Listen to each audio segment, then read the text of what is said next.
أعوذ بالله من الشيطان الرجيم. بسم الله الرحمن الرحيم. والضحى والليل إذا سجى ما ودعك ربك وما قلى وللآخرة خير لك من الأولى ولسوف يعطيك ربك فترضى ألم يجدك يتيما فآوى ووجدك ضالا فهدى ووجدك عائلا فأغنى فأما اليتيم فلا تقهر وأما السائل فلا تنهر وأما بنعمة ربك فحدث. صدق الله العظيم. سبحان ربك رب العزة عما يصفون وسلام على المرسلين والحمد لله رب العالمين. الفاتحة.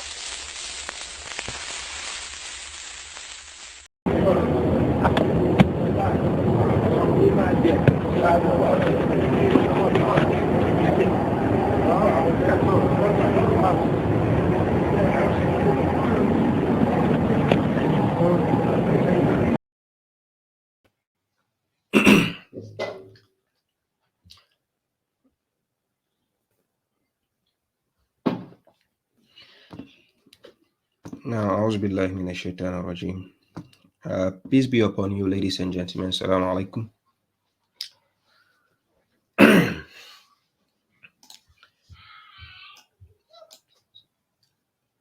I seek refuge with Allah against the accursed devil.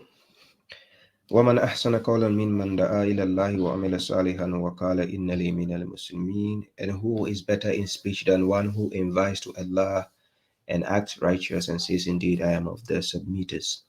هذه سبيلي أدعو إلى الله على بصيرة أنا ومن اتبعني وسبحان الله وما أنا من المشركين.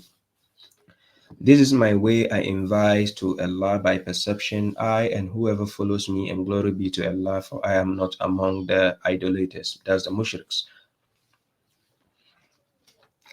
الحق من ربكم فمن شاء فليؤمن ومن شاء فليكفر. The truth is from your Lord, so whoever wills let him believe, and whoever wills let him disbelieve. يا أيها الذين آمنوا اتقوا الله وكونوا مع الصادقين. O you who believe, beware of Allah and be with those who are honest, that is, those who are truthful. Thank you all, ladies and gentlemen, for coming. Let's go straight to the topic of today. So let's discuss the Hajj. Many a times I've done several topics concerning the Hajj in the past, but as time goes on, I feel like there's a notion of understanding that I need to let people understand when they are delving into matters as such, right? So before I go into the topic, like I said, this is the hard copy of the Great Quran, the book, right? The hardcover is hardcover with the ISBN serial number. That's the hardcover. It's very strong, durable, which can last, and it has the you see the ink inside. So it has the Arabic, the translation, and the transliteration, right? Which helps a reader to understand word for word readings and what the Quran says, and that is the Great Quran, right? That you can find it on payhip.com. I'll be putting up the link. Also, then I have refer to the Quran, a guide to the Great Quran. Refer to the Quran. This is the hardcover. It also has the ISBN number here. It's official under Natsal Enterprise, and this is how it looks inside.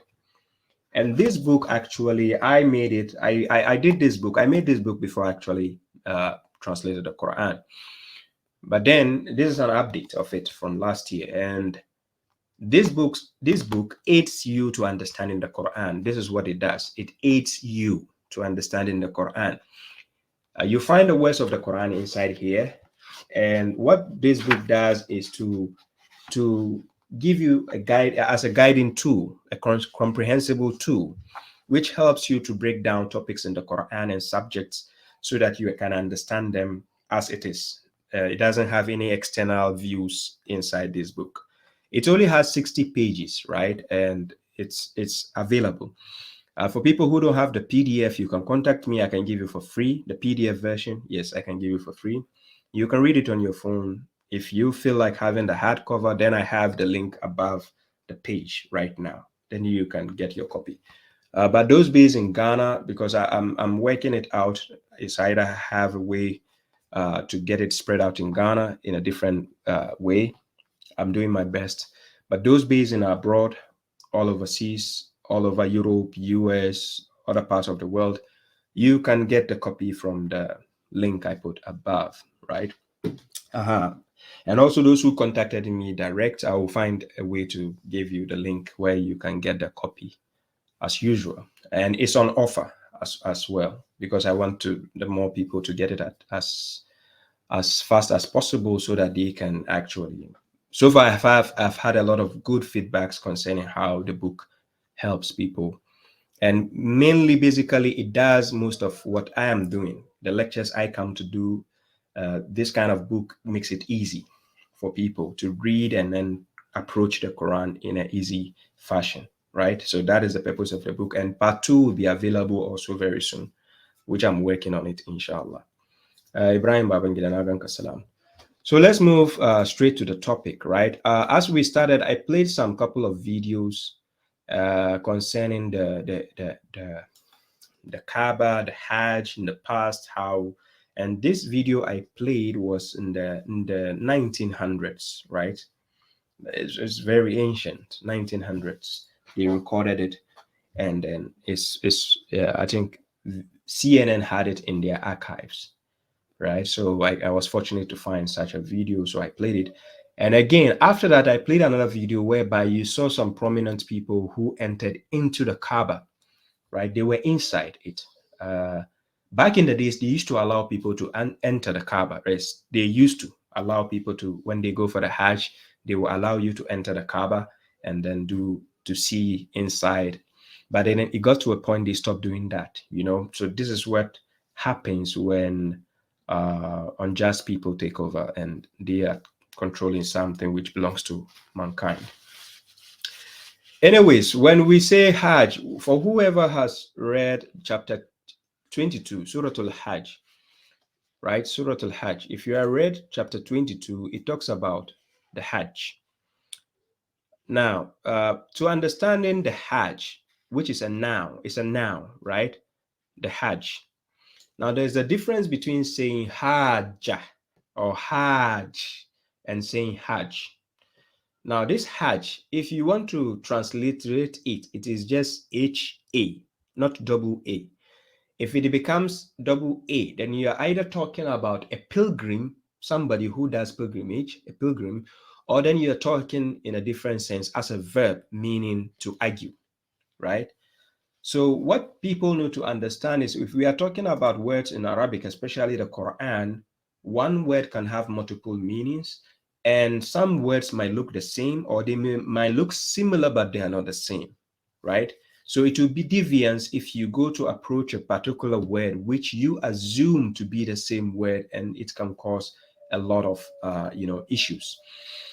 So to head on direct to the topic, for instance, I'm taking you to Quran chapter 22 verse 78 in Surah Al-Hajj chapter 22 verse 78, and it talks about Ibrahim alayhi salam. Yeah, greetings, Suyini, Yabani, salam, Abdul Jalil. So I'm taking you straight to Quran chapter 22 verse 78, and let me see if I can share the screen, and then we see what it says, right? So Quran chapter 22 verse 78. Now in that verse, God says, وَجَاهِدُ فِي اللَّهِ حَقَّ جِهَادِهِ. Then he says, Huwa ajtabakum wa ma ja'ala alaykum fid din min haraj. Then he says, Millata abikum Ibrahima, huwa sammakum al-muslimin min qabl. He named you Muslims, Muslimina min qabl.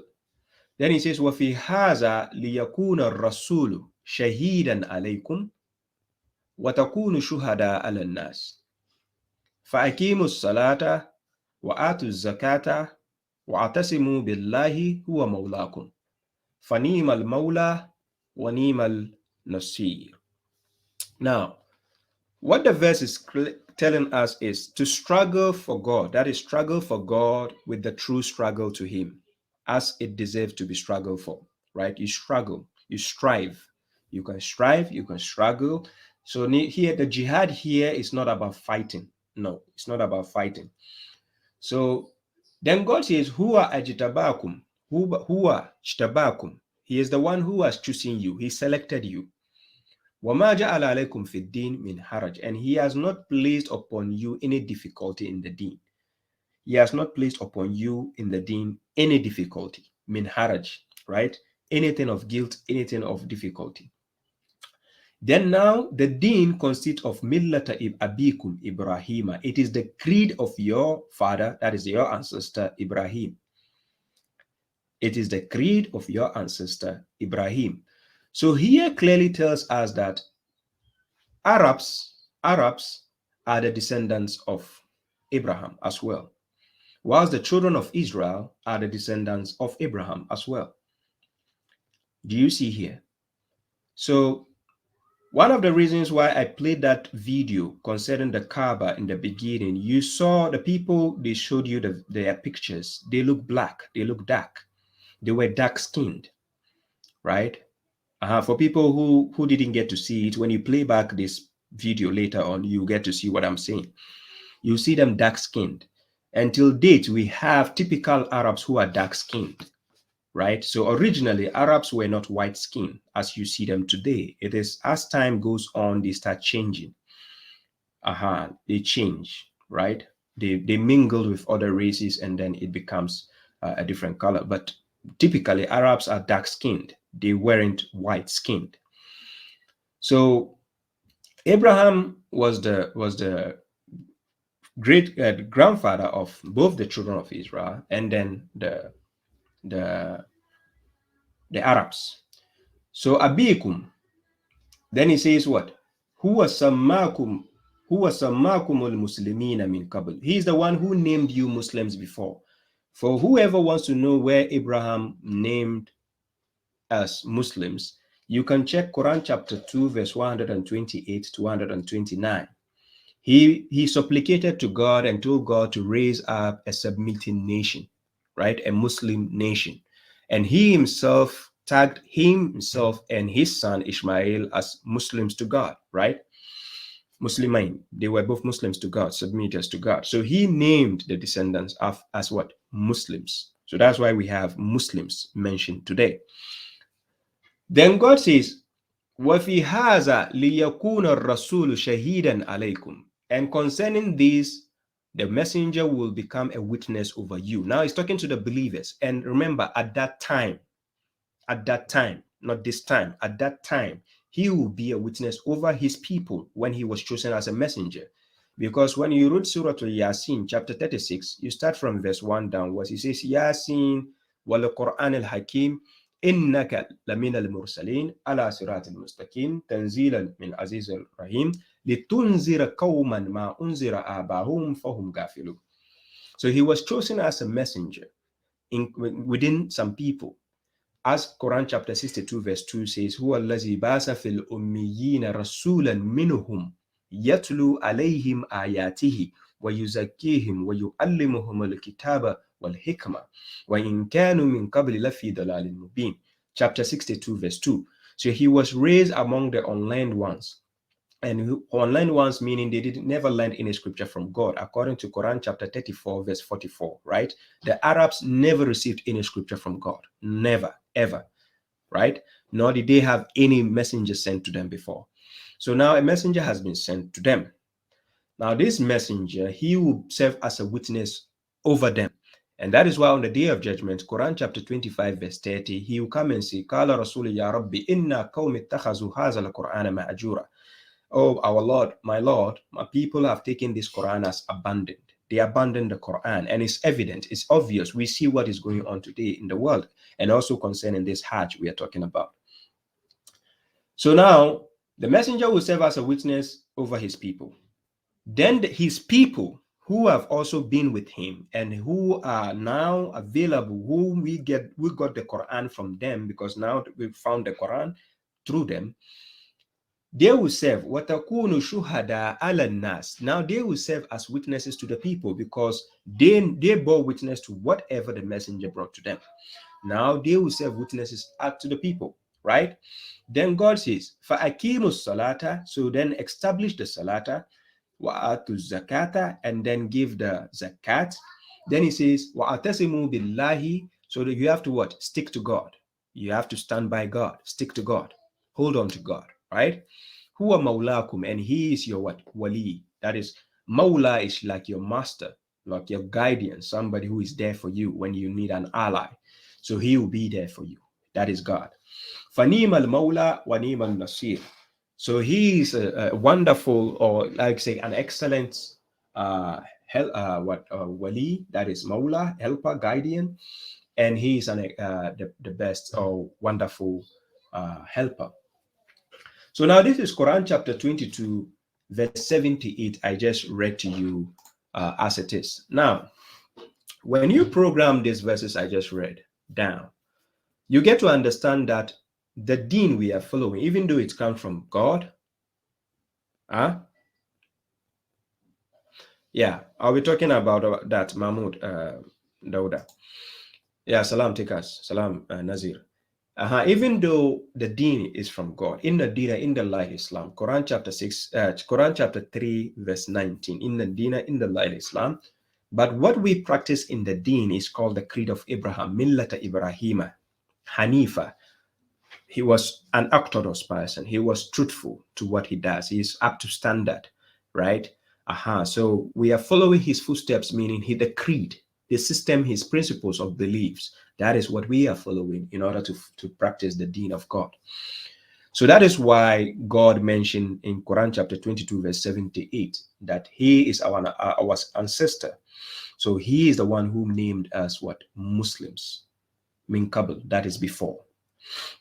So now, what we are dealing with is, when you go to Quran chapter 2, is it? Chapter 2, verse 128, right? If I get it right. Yes, Quran chapter 2, verse 128. Let me see if I can put the verse here. That is Surah Al-Baqarah, chapter 2, verse 128. In that verse, we can see Abraham and his son Ishmael making a supplication, right? And this is how it started, right? So he said, Rabbana waja'alna muslimayni laka wa min zurriyatina ummatan muslimatan. That is, our Lord, and make us submitters, both of us, meaning he and his son, make us both of us Muslims to you, submitters to you, not to anybody. And of our descendants, meaning those coming after him, they should be submitters, a submitting nation to you. And show us our rights. Now, what does that mean? It says, Wa arina manasikana, nasaka, nusuki, nusuk, mansaka, manasika. These are religious rites. These are what we call rites or rituals, right? Then in that verse, he said, and show us our rights and forgive us. So it is God who is going to show us our rights, not somebody else, not some another book going to teach you your rights in Islam. It is God who has to teach you. Because remember, وَنِيمَ الْمَوْلَى وَنِيمَ النَّصِيرُ. Right? So he is the one we are looking for, not anybody else. So then, during the supplication of Abraham, then he says, indeed, you are the compassionate, the merciful. You see, so Chapter 2, verse 128 is just to show you how Abraham named us Muslims, a Muslim nation. And then finally, we are here as a Muslim nation. And what happened? And he says, and show us our rights. So Abraham told God to show us our rights, not somebody else showing us our rights in Islam. So your religious right must come from the book of God, because that is where he speak to us, right? So when you take Quran chapter 6 verse 115, Surah Al-An'am verse 115, then it says وَتَمَّتْ كَلِمَةُ رَبِّكَ صِدْقًا وَعَدْلًا لَا مُبَدِّلَ لِكَلِمَاتِهِ وَهُوَ السَّمِيعُ الْعَلِيمُ. You see, so then he says the word of your Lord is complete in truth and justice. Because God has to teach us the deen. He has to show us our right. He has to show us everything. So now the word of your Lord is complete in truth and justice. And this verse is references to Muhammad alayhi salam, the prophet. And he is the one who received the words of God and the book of God, according to Quran chapter 6, verse 114 and 115, right? So now he says, in truth, that is in honesty and in justice. La mubaddila li kalimati, there is no alteration to his words, right? Wa huwa samiul alim, and he is the hearing, the omniscient. So now we are relying on God, since he has given us a complete word, and we are relying on God. Quran chapter 10 verse 82 says, wa yuhiqallahu al-haqqa bi kalimatihi walau kariha al-mujrimun. So God will enforce the truth with his words, even if the criminals dislike it. And we are here to see the enforcement God will do with his own words, right? So that is sufficient for us, and that is enough for us. However, delving into the topic, I want people to understand something. We have a group who tell you Hajj, the Hajj of the Quran doesn't mean the pilgrimage, actually going somewhere. They will say it means the great debate. They have a missing link here, because words can be synonymously looking like each other, but it doesn't mean they are the same. There's a difference. You need to understand how they are utilized in every concept. So, for example, I take you to Quran chapter 3, verse 7. Now, Surah Al-Imran, to show you one important notion you have to take note of when you're dealing with the Quran, especially dealing with a classified word, or you're dealing with a noun as a subject of a verse. Because the moment you alter the meaning of a subject, you lose the context. If you stick with the subject in its proper meaning, you are into context. So this is how people start playing with context when it comes to the Quran. So you stick to the subject and see how God explains the usage of words for you. This is very, very important, leading to the topic we are discussing now. So when I take you to Quran chapter 3, verse 7, let me see if I can share the screen. Then we see what it says. Salam Nur Nur. Quran chapter 3, verse 7.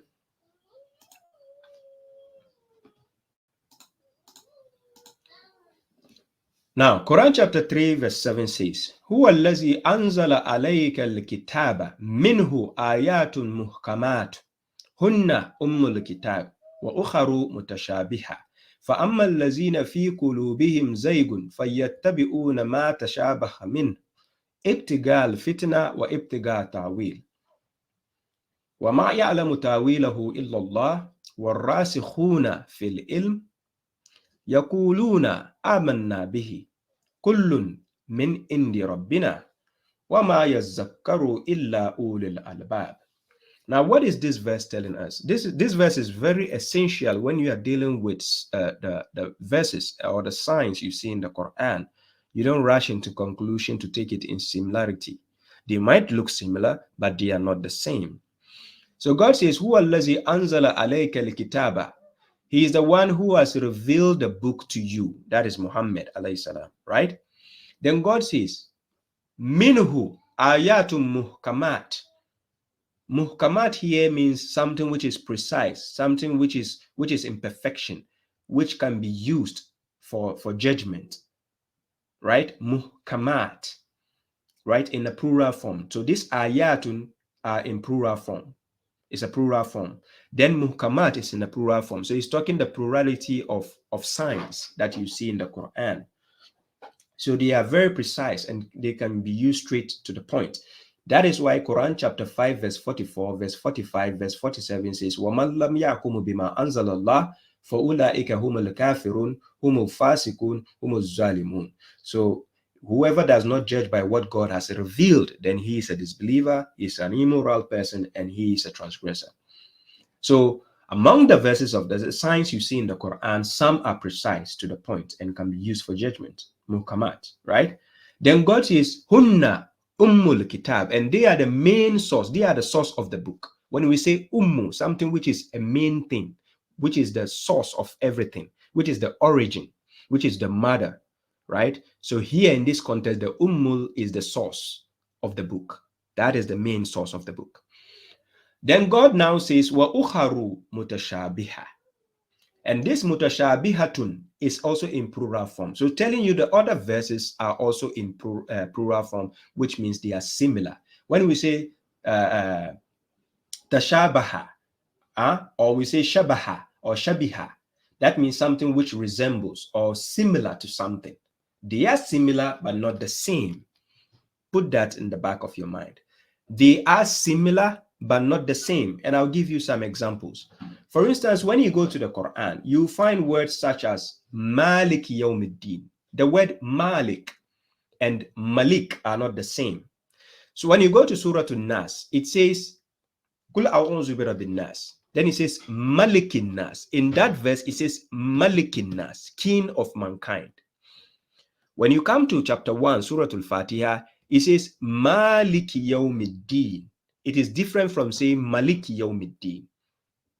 Maliki Yawmiddin, God is the possessor. He possesses, he owns the day of judgment. Because ever since the world was created, we don't know any other God who is claiming to have the day of judgment, unless the creator of the universe.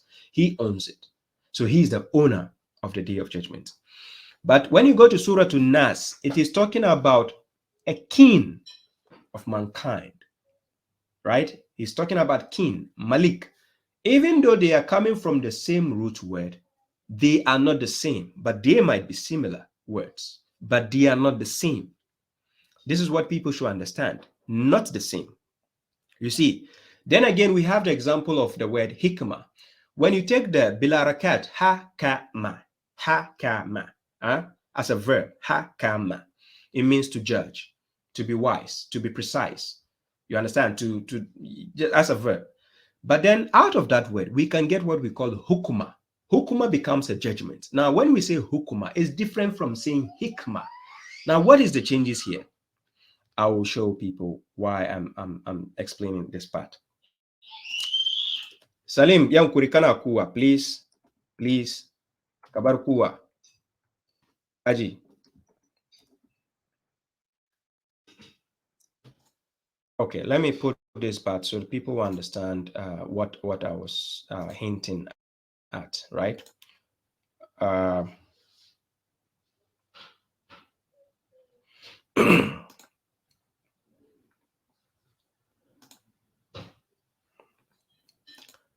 I take to that part.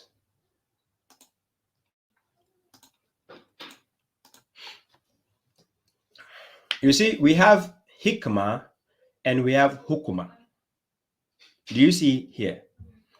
Now, both of this word come from the word hakama.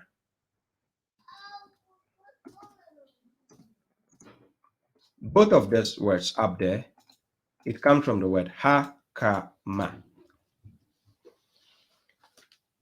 Right? The two words above, they come from the word below, hakama. Now, this hakama down there is a verb. You see? But now, when it changes to hikmah, it becomes wisdom. It's talking about wisdom now.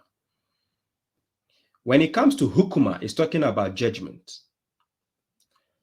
But somewhat, because they share the same root, it tells you that you need to be a wise person in order to judge. Or you need a book of wisdom in order to judge somebody.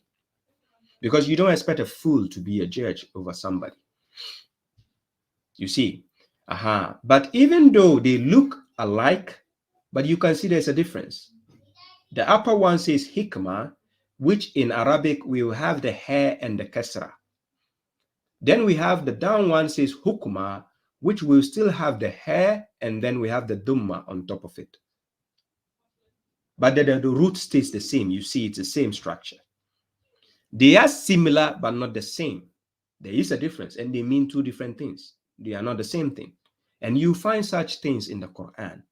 So just because they share the same root word doesn't mean it's the same thing.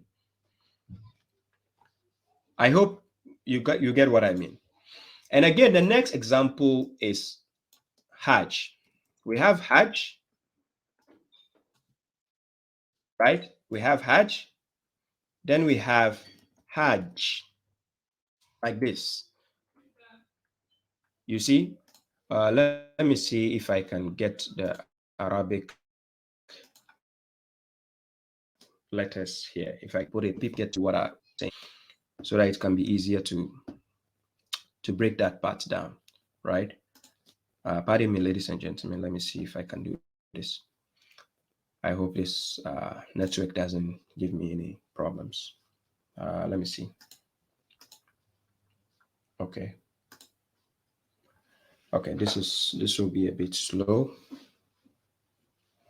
Let's hope it gives me a chance to do that, inshallah. I'm opening this Arabic letters that I can put on the screen. Then people will get to understand what I meant. So we have this one, which is Hajj, and I'll put it next to it like this. This one like this, and then we have this one. Now I'll put it next to it like that.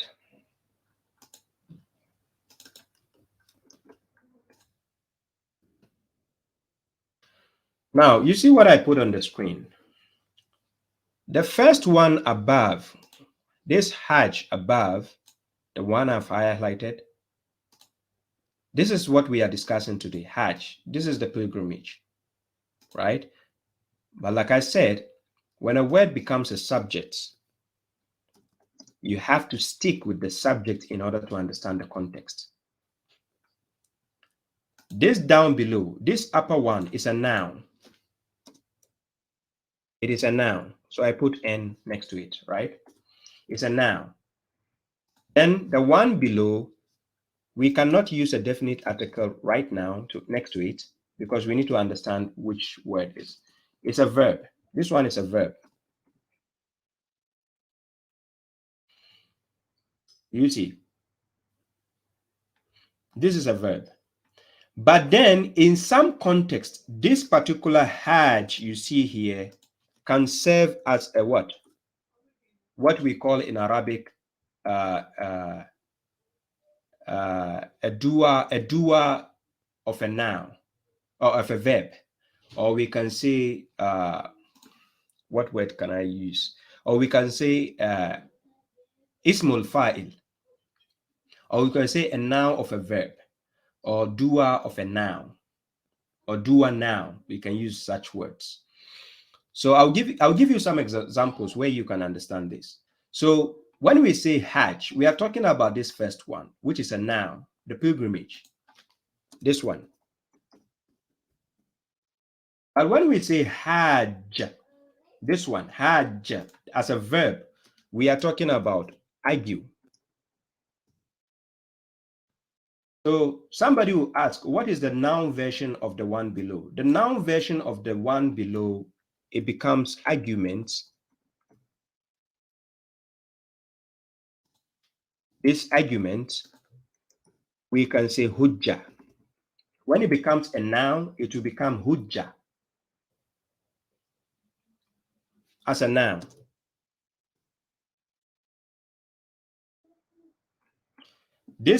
The first one, Hajj, up here, when it becomes a verb, it can be Hajj, Hajji, or Hijjah as a verb. You see? And when we have the one who practices, who does the pilgrimage, that who pilgrimize, right? The ones who practice the pilgrimage. In the Quran, we use the word Hajj. or al-hajj, the pilgrim, right? Al-hajj or hajj. So here it becomes a what? A doer of a verb, or we say the what? The noun of a verb. So it becomes like a fa'il. In Arabic, we say fa'il. So this one becomes no more a noun. It becomes a fa'il. And I'll be going to the Quran to show you the difference, right? So the mistakes we see people doing is they misunderstand the word Hajj and think we are talking about Hajj, which is the one below here. The one below here is for about argument, is to about debate, about argument. And I'll show you the examples in the Quran. The one below here is a verb, Hajj. This is a verb based on the context it's used. Then the one above here, Hajj, is a pilgrimage. As a verb, Hajji, Hijjah, as a verb. Then we have Hajj as a fa'il, not as a verb here. That's the one you see below here, not as this, but it's written the same way. That is written the same way, but this one is a fa'il, which is the doer of a verb, right? Okay, so I'm going to the Quran to show you what I actually meant by what I'm saying, right? Good. So now let's delve into the Quran. I was talking about how words can have the same root word, but they mean two different things. For instance, I showed you on the screen the Hajji and the Hujjah. They share the same root, but they are different. Hujjah can mean argument, can mean proof, right? As a noun. But when we say Hajji, we are talking about what? Now we are talking about the pilgrimage, based on it's used as a subject. Even though they share the same root word, but they are not the same. Then we have, for instance, the word Kaaba. Kaaba.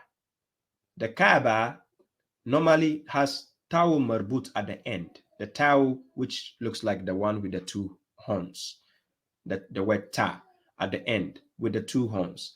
That one is actually denoting the Kaaba. It's a definite article. It is a noun. It's pinpointing the Kaaba, the cube, the house. Whilst when we say Ka'abain, وَارْجُلَكُمْ إِلَى الْكَعْبَيْنِ, for instance, Quran chapter 5 verse 6, that is talking about your heels or your joints. That, even though they share the same root word, doesn't mean they are the same. One word in the Quran can have multiple meanings. You just need to understand the subject before you can put it into context. And this is how people play with context. Do you see?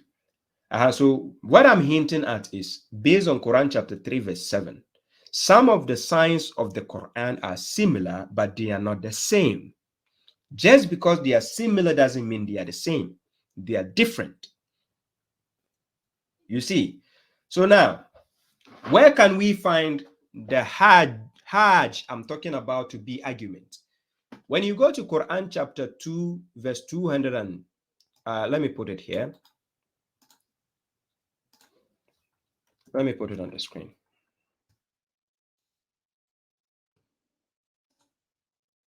Yeah. I put it on the screen and I share it so people can see what I'm talking about. So Quran chapter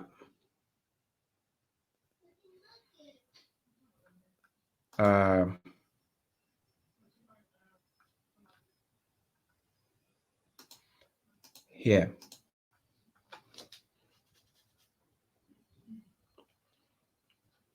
We have here the Hajj I'm talking about, the Hajj or Hajj. This is a verb here, as a verb. It is equal to Hujjah as a noun, which is about argument or debate. When you go to Quran chapter 2 verse 225, it's talking about the one who argued with Abraham. So you see the Hajj used there for argument. Chapter 6 verse 80 is used Hajj for argument. Chapter 3 verse 20 is used Hajj for argument. Chapter 3 verse 61, Hajj for argument. Chapter 3, verse 65 to 66, Hajj for argument. Chapter 3, verse 73, Hajj for argument. 40, verse 47, Hajj for argument. 2, verse 76, argument. 2, 139 as a verb. All these things, verses I'm showing you, they are used as a verb, which is Hajj, which is to argue. But then as a noun, hujjah. If you go to chapter 6, verse 83, hujjah is used as a noun, which the verb is hajj. Do you see? And the verb is written with the alif madda in the middle. Salim kana kuwa, hey! The verb is written hajj with the alif madda in the middle. So when it becomes a noun, it's hujjah. So chapter 6, verse 83, hujjah. Chapter 4, verse 165, hujjah. Chapter 6, verse 149, hujjah. Chapter 42, verse 15, hujjah. Chapter 45, verse 25, hujjah.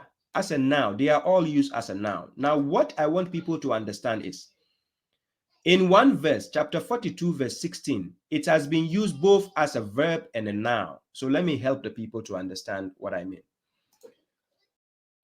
In Quran chapter 42, verse 16, to understand that this Hajj is different altogether from the pilgrimage we are going to talk about, they are not the same, they are different. But most people don't understand this structure of Arabic. So they try to play with words and always tell you, oh, Hajj is about argument, it's about the great debate. No, it doesn't mean that, right? So now I take you to Quran chapter 42, verse. Now this is the verse. In the verse, it says, وَالَّذِينَ يُحَاجُّونَ فِي اللَّهِ مِنْ بَعْدِ مَا أَسْتُجِيبَ لَهُ. Then he says what? Hujjatuhum. You see, hujjatuhum. Now, what I want you to see in this verse is, it mentioned yuhajjuna. Yuhajjuna is a verb, which you can see hajju, hajja. That is the verb. Then it says, fillahi min badi ma astujiba lahu. Hujjatuhum. Then he says what? Dahidatun inda rabbihim wa alayhim gadabu wa lahum azabun shadid. Now in this verse, it mentioned the verb of hujjah and it mentioned the noun of hajj. Here it's not talking about the pilgrimage. Here it used the verb to mean the argument, those who are arguing about God. Hajjuna, you see, it is not about the pilgrimage, it's not about the Hajj here. So this is the verb form of the hujjah. So hujjah is a noun for argument, whilst hajjah or hajjuna is the what? To argue as a verb. So in Quran chapter 42, verse 16, you have both the verb and the noun. So that point is clear now. So now let's move to the main Hajj itself, the pilgrimage, where it is used. And I'll put that one on the screen. And then to break this point down, then we move on to the topic to clear this misunderstanding, right? Now, I'll share the screen and then I explain to you here.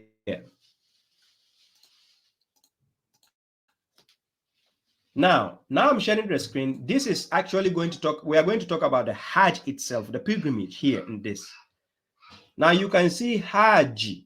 This is the fa'il, the one who does the Hajj is a Hajj. That's why you hear people say al-Hajj. It doesn't mean a debater. No, it doesn't mean somebody who likes argument. No, this is somebody who does pilgrimage, who pilgrimize, right? As a doer of that action. So Hajj, then we have Hajj, which is the noun, which you find in Quran chapter 22, Surah Al-Hajj. Then we say Hijju or Hajji, which is the verb that you do. So Quran chapter 9, verse 19, you get to see Al-Hajj, somebody who is a pilgrim, who does the pilgrimage to the for the Hajj itself. So you see it, Quran chapter 9, verse 19. That is the fa'il. Then you have Quran chapter 9, verse 3, Quran chapter 22, verse 27, Quran chapter 28, verse 27. You see the plural form of Hajj, which is the Hijaj. Hijaj, the plural form. Quran chapter 28, verse 27. So then you go to Quran chapter 2, verse 189. You see the Hajj.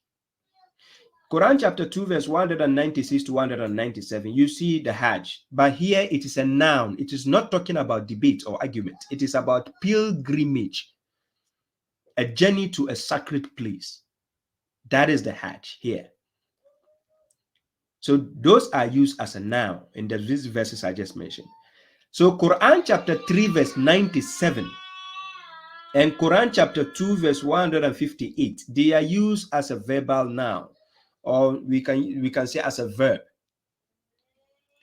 where God says, "Walillahi ala nasi hijjul bait man istata ilayhi sabila." Right? Hijjul bait. The word hijj is used to mean as a verb you do, action you do to the house. You see. Now, for people who don't actually understand the structure of Arabic, I know what I'm saying now might not make sense to you, but I'm doing it for a purpose. And this reference will help people later on, and they will understand the structure I'm explaining, right? So have patience if you think this is wasting your time and this is not what you are here for. You cannot be talking about the end of something when you don't know how it begins. So try to understand. Always the root and structure of everything is the key, so that you will not be lied to. Yeah, thank you. Now, let's move on. Now, I've shown you that this is the real Hajj we are talking about, the pilgrimage, right? We are not talking about the debate or argument, the hujjah. There's a different thing altogether. So people like what they do is they misquote, or they put a misconception, thinking that since the hujjah is also related to Abraham, that means Hajj is only about debate. So you see people saying Hajj means the great debate. We have to go and debate. Debate with who? You understand? So when people miss the subject, they will miss the context because they have no idea what is being discussed. Now to the topic.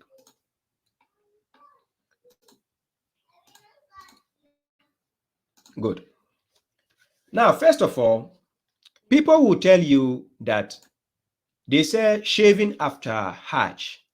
It says when people are going for the pilgrimage, they have to shave, right? They have to do the shaving. They have to shave the hair, right? And then they will say people must fast on the day of Arafah. And then they will say people have to go and stone the devil during the Hajj. They will say people have to go and kiss the black stone during the Hajj. You see? And then they will say you have to go for the holy water, the Zamzam water during the Hajj. You have to go, you have to what? They limit the days of Hajj to 10 days. Only 10 days in a year for the Hajj. And then they will say after that there is Eid al-Adha and the 3 days of celebration. These concepts are all not coming from God. Remember, Quran chapter 2, verse 128, Abraham told God, "Wa arina manasikana." He told God to show us our rights, not somebody else to show you our rights. God is the one to show us our rights. So we have to find it in the book of God. All these things I mentioned, they are not part of the book of God. It doesn't exist. Do you see? They will let people go to the Hajj. After everything, then it becomes useless because that is not what God asked you to do. That is not part of Hajj. So let's examine it one by one. Right? Yeah, good evening, Ishmael Adams. Let's examine this issue one by one. Now, first of all, they will talk about fasting on the day of Arafah. So they say when the people are going, the last 10 days, when they are climbing the Arafah to end their Hajj, They say those who didn't go to the Hajj must fast. They have to fast when these people are going for the Arafah. It doesn't, you can't find it anywhere in the Quran. It doesn't exist.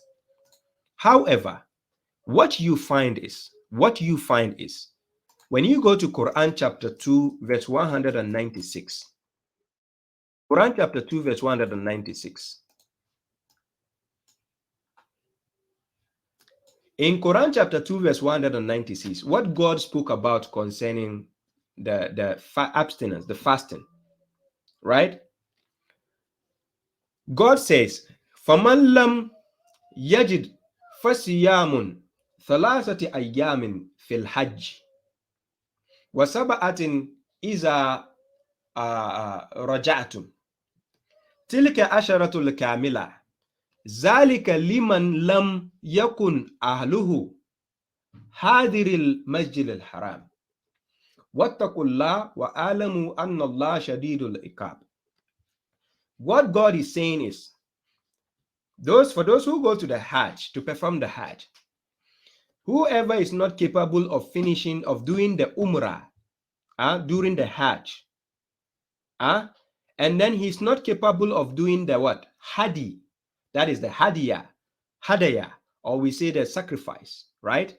And again, this word Hadiyah, people are misunderstanding, thinking it's talking about guidance. Remember, Hudan is different from Hadiyah.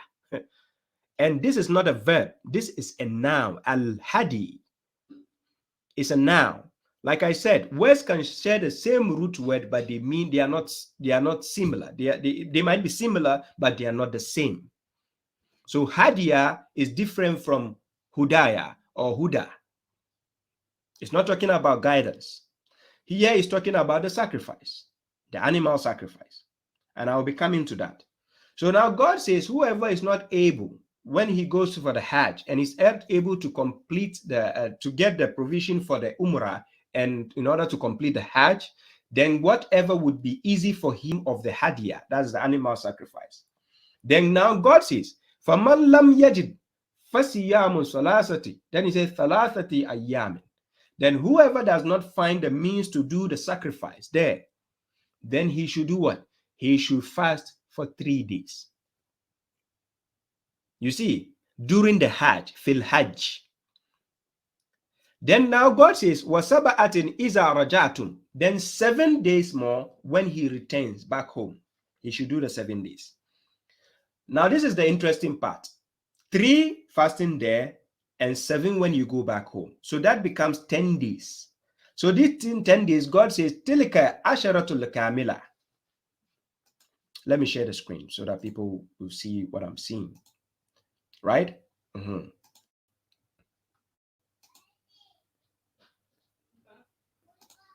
Yeah. So God says, Tilka asharatul kamila. Those days you just fast become 10 days. But now, however, this is the important thing here. Somebody will say, is the fasting only meant for people who went to the Hajj and couldn't do the sacrifice? Is it only meant for them? We are going to find the answer here. So then God says, Zalika. This Zalika denotes the Tilka asharatul kamila. Zalika, it denotes what you are being told concerning the fasting, the 10 days fasting. Then he says, Zalika liman lam yakun ahluhu hadiril masjid al haram. That is for those, for one whose people, for those whose people will not be attending the masjid al haram. You see, for those whose people were not able to attend the Masjid al-Haram, meaning go for the Hajj, then they have to do the 10 days fasting, the abstinence, the Siyam. So now then he says, Wattaqullah wa alamu anna Allah shadidul iqab. So have reference for God and know that God is severe in what? Iqab, penalty, right? Now, this verse I'm reading, it's not talking about on the day of Arafah, you should do one fasting. It doesn't say one fasting or on the day of Arafah. Nowhere is it mentioned there. What it mentioned is there's a condition, and the condition starts into context from 196 above downwards. where God says, Atimul Hajja wal Umrata lillahi. So complete the Hajj, the pilgrimage, and the Umrah, which is the visiting you are going to do over there. You go to Safa wal Marwa, you go to the Arafah, you go to see the Kaaba, you go to see Mash'ar al-Haram, which is now they call Muzdalifah. You go to see these places. These are the only places God mentioned in the Quran. You go and visit. This is what we call Umrah, because you stay there and visit. The Hajj is only mainly about visiting the Bayt al-Atiq. Quran chapter 3 verse 96 to 97. That is the main Hajj. وَلِلَّهِ عَلَى النَّاسِ حِجُّ الْبَيْتِ مَنِ اسْتَطَاعَ إِلَيْهِ سَبِيلًا. And it is not compulsory. It is for only those who are capable of the means to it. That is what God asks for. Right? You are going to visit, and you are not going there to worship the house. You are not going there to bow down to the house. God never said you should bow down to Kaaba. He never said you should go and worship Kaaba. Neither did he say go and kiss any black stone. It doesn't exist. Okay, it was.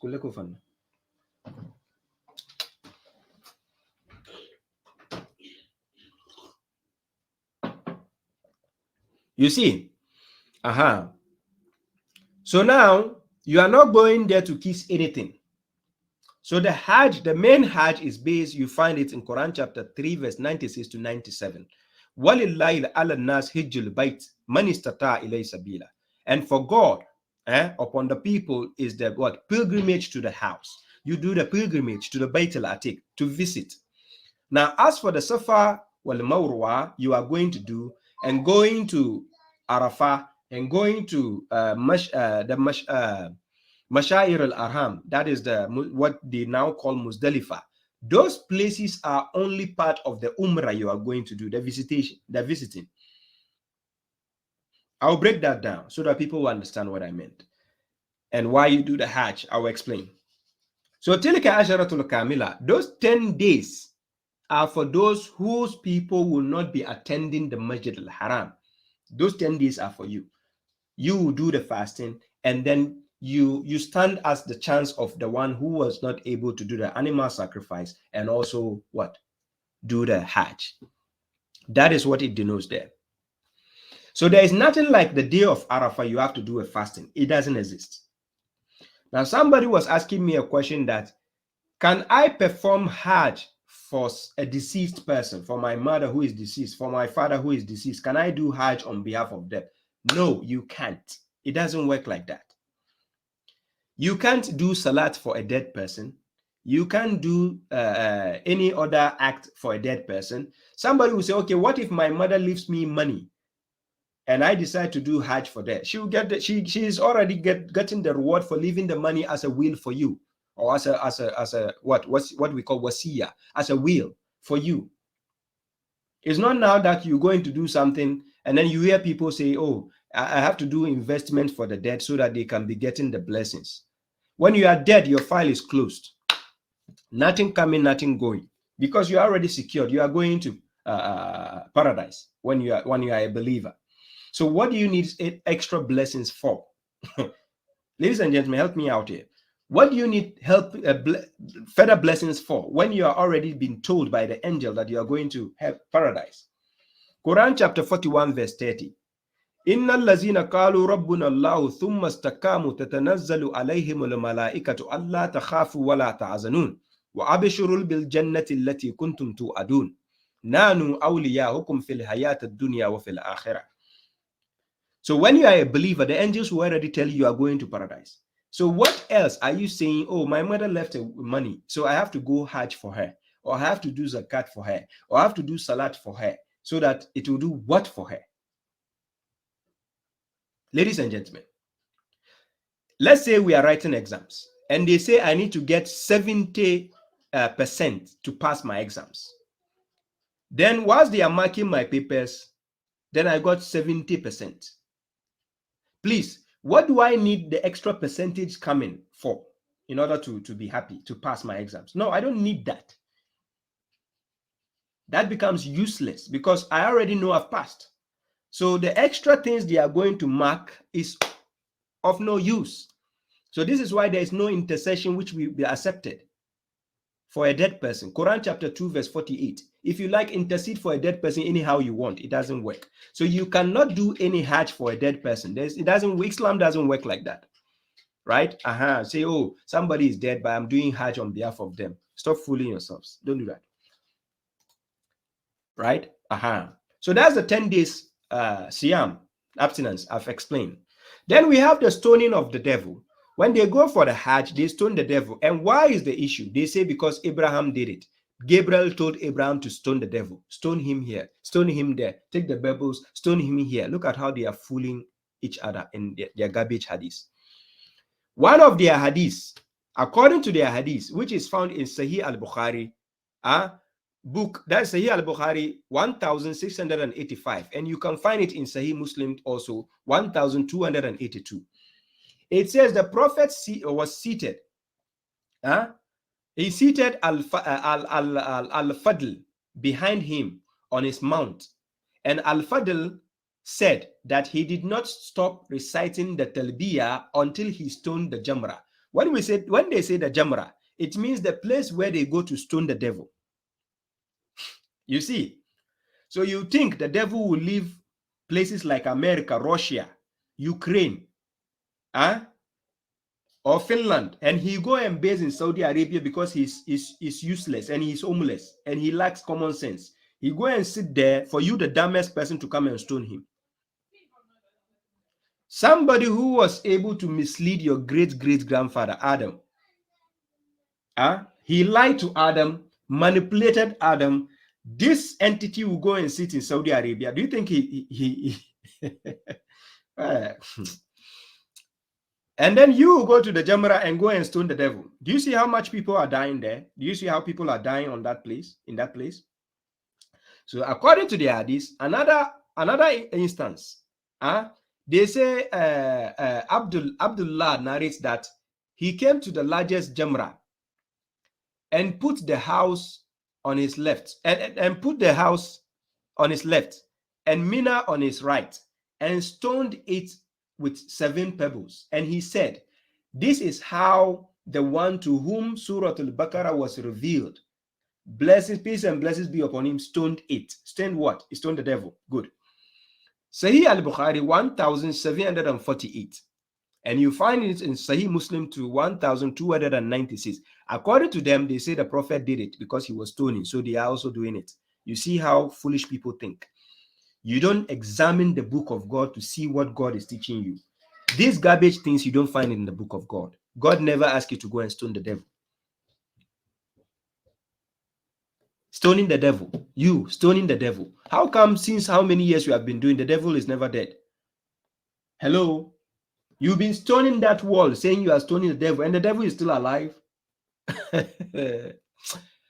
Hey. So they say they go to stone the devil.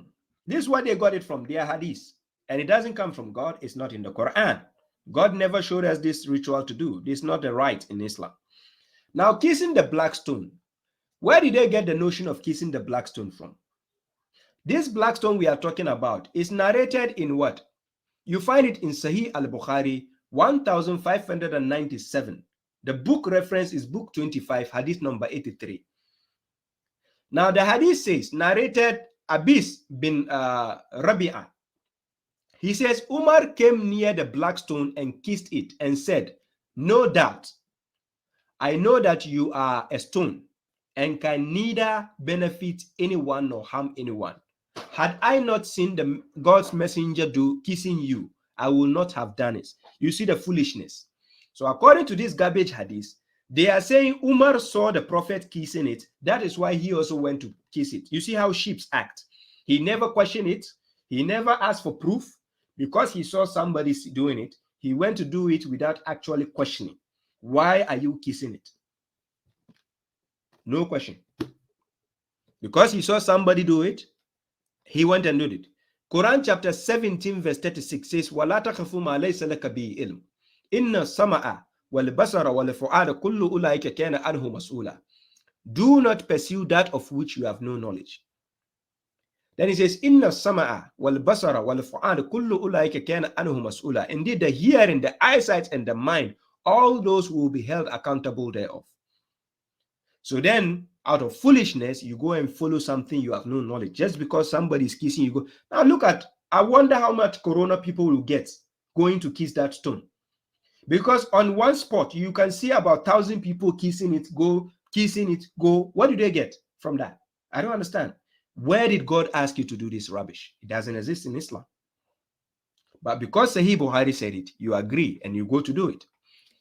Again, they will tell you about the Zamzam water. Then they will say the holiest water on earth. It's a lie.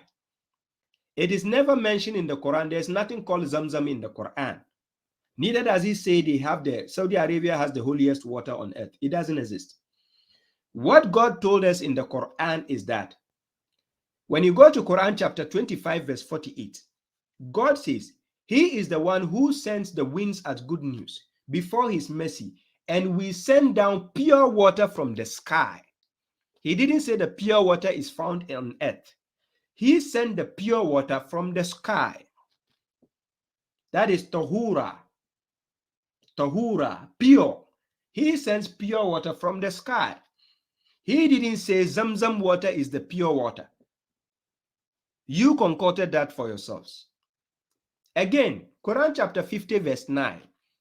And we have sent down blessed water from the sky and germinated thereby gardens and grains of crop. So God is the one sending down blessed water. He never said any Zamzam water on earth is the blessed water. So we have been lied to for years, taking the dogma or the indoctrination of some mushriks, telling you this is this, that is that, and you keep following like a sheep without examining what the book of God tells you. Throughout the Quran, from Fatiha to An-Nas, there is no one single verse where God called any water Zamzam water. Neither does he say they have any holy water there or any blessed water there. So don't fool yourself to say Zamzam water. It does nothing for you. Then now, they restricted the days of Hajj to 10 days of Hajj instead of 3 months. Now, how is that? You gather millions of people in one city for 10 days. Do you see the chaos that usually happens there? Do you see? So now let's go and check the Quran. Chapter 2, verse 197. And let me share the screen. Let's see what the verse says. I share the screen. Quran chapter 2, verse 197. So God says, Al-Hajju Ashhurul Ma'lumat. The months of Hajj are what? Well known or fixed, not 1 month. When we say Shahar, that is singular. That means month. When we say Ashhuru, it means months. To the Hajj, the months of the Hajj are well known, ma'lumat. So exactly after Ramadan, we have the months of what? Hajj. And which are the months after Ramadan? Right? We have Shawwal, which is the 10th month. We have Zulqa'dah, which is the 11th month. We have Zulhijjah, which is the 12th month. So what the mushriks did is, they restricted the months of Hajj to only 1 month and in 10 days, which is very, very chaotic and dangerous. Whereby people can do these visits and this Hajj in other months so that people can do it freely and in peace. But what they did is, they restrict people one place so that they can get your monies at once. You see the agenda here? You restrict it to 10 days, gather millions of people in one place, which goes against the norms God had explained. So God says, Al-Hajju Ashhurul Ma'lumat. Then now he says, Faman farada fihinna al-Hajj. Whoever obligates the Hajj therein, meaning during those months, you decided I'm going to go in Shawwal. You decided I'm going to go in Zulqa'dah. You decided I'm going to go to Zulhijjah. That is the best option. Then now God tells you the condition of the Hajj. Fala rafatha wala fusuk. Then you will not act obscene and you will not act what? Immoral. Wala jidala fil Hajj. Nor do not go arguing at the Hajj. You should not argue at the pilgrimage. This is what God conditions God gives you. You see. Then he says, وَمَا تَفْعَلُوا مِنْ خَيْرٍ يَعْلَمْهُ اللَّهُ. God knows about it. Whatever you do of good, God knows about it. You see, so the months of Hajj are well known. They are in lane. They are not like they are separated or one is here, one is there, as the mushriks keep telling you. What they do is, when you ask them the sacred months, they have divided them, splitted them all over, whilst the sacred months must be in line with each other. What does God say in Quran chapter 2 verse 194? I show you the verse. Quran chapter 2 verse 194. This is what God says. Asharul haram bil sharul haram. Asharul haram bi shahrul haram. Wal hurumat kisas. So the sacred month, it's with the sacred month. So they have to be together. So after Ramadan, Ramadan is a sacred month because it's a month dedicated to God. So after Ramadan, we have Shawwal. It's another sacred month. They have to be together. After that, we have Zulqa'dah. It's a sacred month. They have to be together. After Zulqa'dah, we have what? Zulhijjah. 4 months. They have to be together according to Quran chapter 9 verse 36. When God created heavens and earth, 12 months have been there since the time he created the heavens and earth. 4 of them are sacred, meaning they are specifically dedicated to God. Specifically have to make sacred, dedicated to God. So now God is telling you in Quran chapter 2 verse 194, Asharul haram bisharul haram. So the sacred month is with the sacred month. They don't have to be with another month. They are together till the year ends. I have one lecture where I spoke about the forbidden months and the sacred months. If you get to watch that lecture, you understand what I'm talking about. Right? Good. So now these people limited the days of Hajj from 3 months. They limited it to what? 10 days only in a year, which is dangerous, which is a catastrophe. That's not what God commanded. Then again, they talk about the Eid al-Adha, the Eid of the sacrifice, that we say the Hadiyah, right? So this sacrifice they are talking about, you don't find any Eid in the Quran called Eid al-Adha. It doesn't exist in the Quran. There's no such thing, or Eid al-Fitr. It doesn't exist. These are rituals or rites which are created by Sahih Bukhari or the Hadith books. They are not from God. So beware the Islam you are practicing. It's either you are a mushrik or you decide to be a Muslim. If you are a Muslim, stick to the Quran. If you are a mushrik, then good luck with your Hadith. There is no such thing as Eid al-Adha in the Quran. It doesn't exist. It is not from God. It is from the Hadith books, not from God. Right? Then they even put down 3 days to celebrate those activities. There is no such thing in the Quran. The celebration, 3-day celebration. No such thing. Right? The only time Eid is mentioned in the Quran is related to Isa and his disciples. Quran chapter 5 verse 112 to 114. And it has nothing to do with Eid al-Fitr and it has nothing to do with Eid al-Adha. They don't exist in the Quran. So how come you have the words of God with you? God says, وَتَمَّتْ كَلِمَةُ رَبِّكَ صِدْقًا وَعَدْلًا لَا مُبَدِّلَ لِكَلِمَاتِهِ. Quran chapter 6 verse 115. The word of your Lord is complete in truth and justice. How come we don't find all these things in the book of God? So why are you practicing something which your boss never asked you to do? And you expect your salary from your boss? Afala ta'qilun, will you then not reason? Now, as for the shaving, The way they ask the people to do the shaving has nothing to do with God.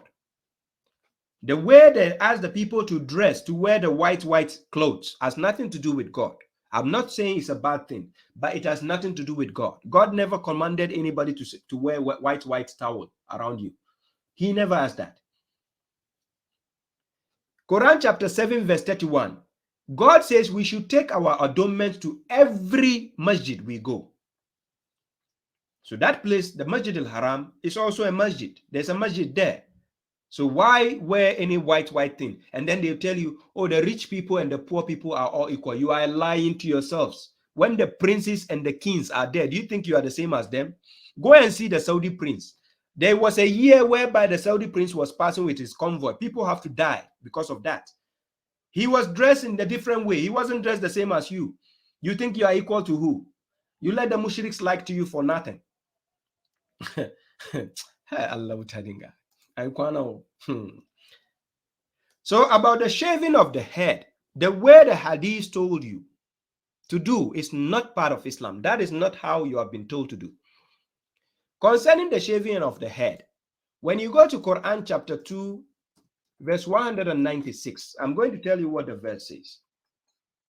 Quran chapter 2, verse 196. This is what God says. وَأَتِمُّ الْحَجَّ وَالْأُمْرَةَ لِلَّهِ. Then he says, فَإِنْ أُحْسِرْتُمْ فَمَا أَسْتَيْسَرَ مِنَ الْحَدِي. He says you should complete the Hajj and the Umrah for God. You do Hajj for God. You do the Umrah for God, not for anybody. And God says, but if you are prevented, meaning you are prevented, you are not able to go, then God says, فَمَا أَسْتَيْسَرَ مِنَ الْحَدِي. Then whatever will be easy for you from the animal sacrifice.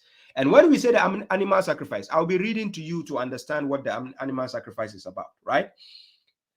Then God says, وَلَا تَحْلِقُوا رُؤُوسَكُمْ حَتَّى يَبْلُغَ الْهَدْيُ مَحِلَّهُ. So do not shave your heads until what? The hadyu, which is the sacrifice, has reached its what? Location. The sacrifice you are going to do has reached its location. And it doesn't necessarily have to be in Saudi Arabia where you do the sacrifice.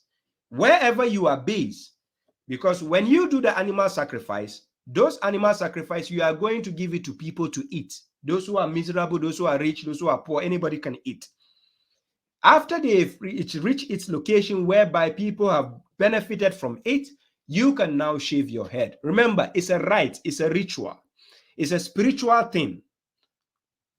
This has nothing to do with, oh, it doesn't make sense. It doesn't make sense, that's up to you. Yes. Anyways, you are a believer, you believe there are angels, you believe there is God, you believe you have a soul. You haven't seen all that to you, but it doesn't make sense to an atheist. Just because it doesn't make sense doesn't mean God doesn't exist, just because we cannot see God. So some things, when it's spirituality, you don't expect it to make sense. I give an example. For instance, when a magician makes a magic trick or make a magic like sorcery, something of sorcery in front of you, the first thing you tell him is, this doesn't make sense. You are like, where did this come from? Right? It's unbelievable. But that doesn't mean that there aren't people who can do magic in front of you.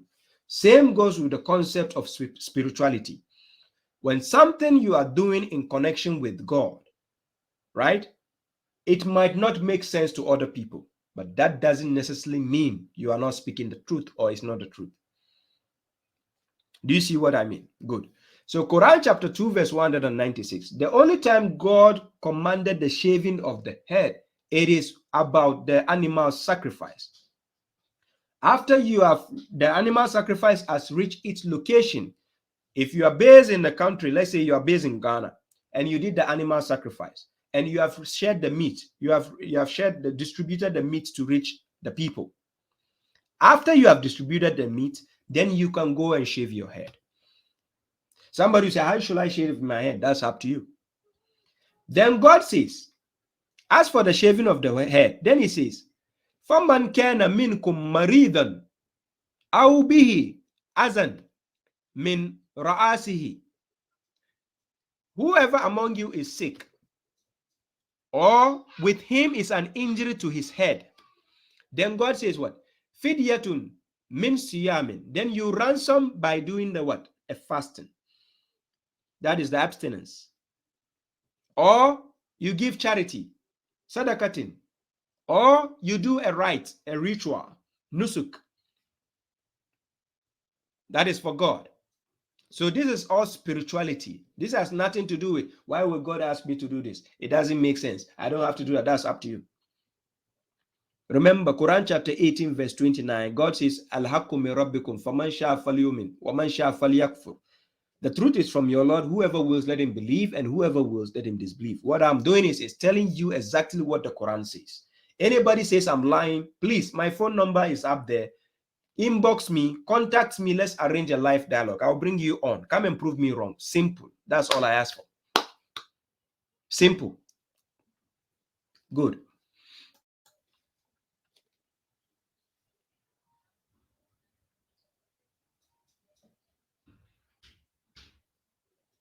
Okay. Let me check my time. I think, okay, my time, one and a half hour. I'll almost bring this topic to an end.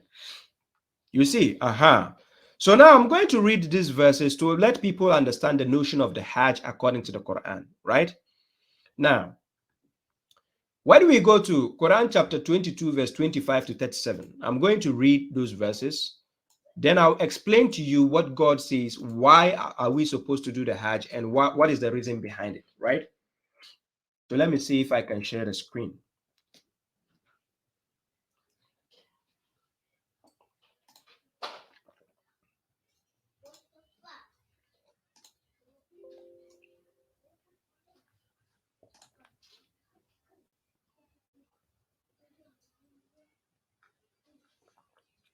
Greetings, Gabon Boya. You're welcome.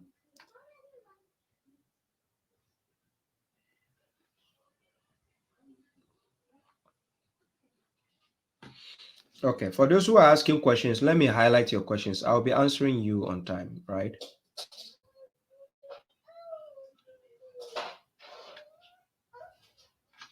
Yeah, I'll be answering some of your questions. I'll be coming back to it. Okay, let me see if I can share the screen. I don't know how clear enough it will be, but let's try and see and share it and see.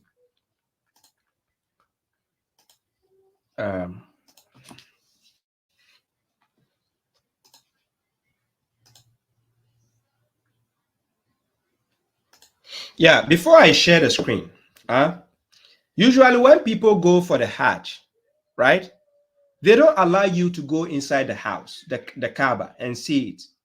God says you should enter it. وَمَنْ دَخَلَهُ كَانَ آمِنًا. When you enter it, you'll be safe. You have to enter and see the signs that God has put inside there. But they don't allow people to go inside.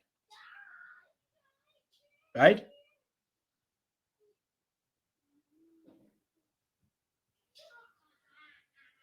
I'll be coming to your question, Sharif Karim. Yes. Why is it that when people go for the Hajj, according to Quran chapter 3, verse 96 to 97, وَلِلَّهِ عَلَى النَّاسِ حِجُّ الْبَيْتِ مَنِ اسْتَطَاعَ إِلَيْهِ سَبِيلًا. Whoever performs the Hajj, to the pilgrimage to the house, according to God, they should allow you to go inside and see for yourself. Why is it that these people taking care of the house, they don't allow you to go inside? They don't allow you. No, they don't allow you to go inside. But back in the days in history, they allow people to go inside. Yes, back in time, they used to allow people to go inside. So let me see if I can share this file to show people back in the days that they used to allow people to go inside, right? Can I upload here?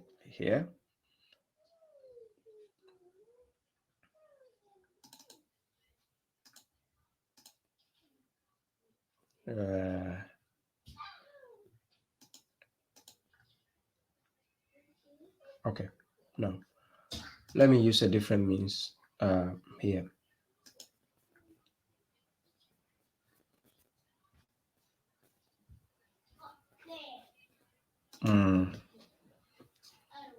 What should I do? What should I do? I want to share. There's a picture I want to share. I want people to see that back in the days, even in the 50s, they used to allow people to go inside to see what is inside. Right. So I'm trying to open a picture to share the screen, that people can see what I meant. Right. So let me do that. Let me share the screen, and people can see back in time they used to allow that.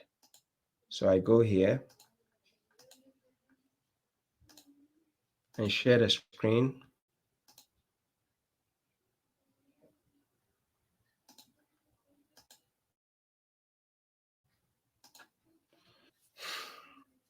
Yeah, those are this picture you are seeing on the screen. This is in the 1950s, right? In the 1950s, they used to allow people, when they go to the Hajj, they allow them to enter inside to see inside.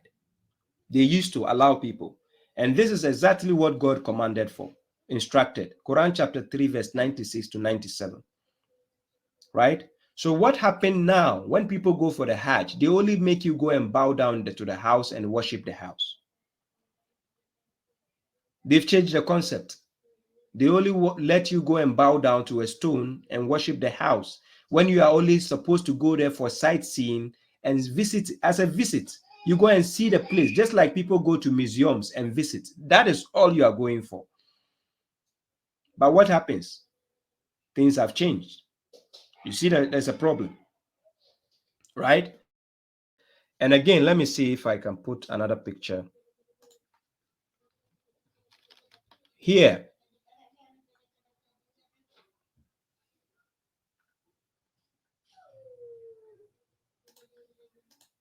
Another picture I share here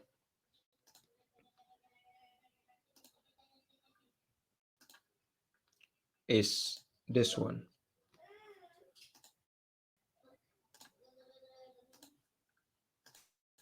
Now, this is a picture inside the Kaaba. What you are seeing here is, this is Sudais, right? This is Sudais standing, the one you'd normally find reciting the Quran, the intonation. And these are some of the prominent people in Saudi Arabia. You see them praying inside the Kaaba. Do you see them here?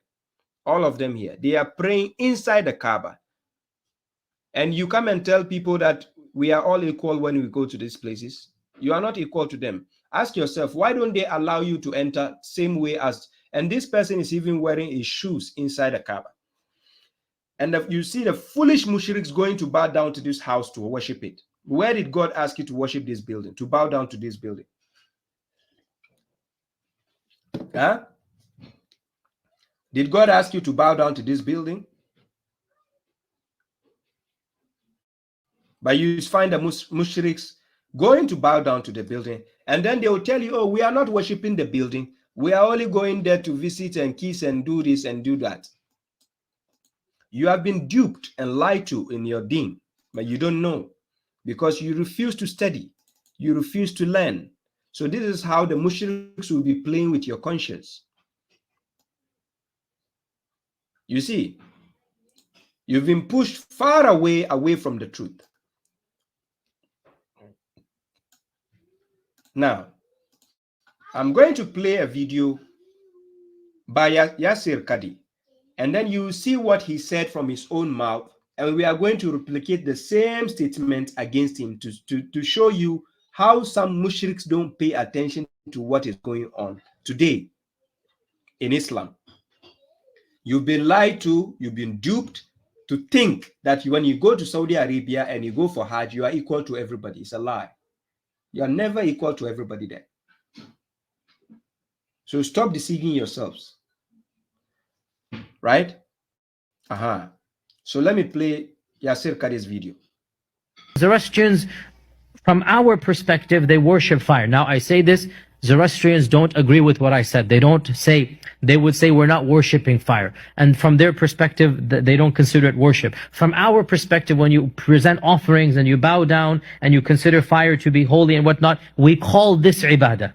From our perspective, they are worshiping. From their perspective, they say they don't worship. Zoroastrians, from our perspective, they worship fire. Now, I say this, Zoroastrians don't agree with what I said. They don't say, they would say we're not worshiping fire. And from their perspective, they don't consider it worship. From our perspective, when you present offerings and you bow down and you consider fire to be holy and whatnot, we call this ibadah. From our perspective, they are worshiping. From their perspective, they say they don't worship. Zoroastrians... No.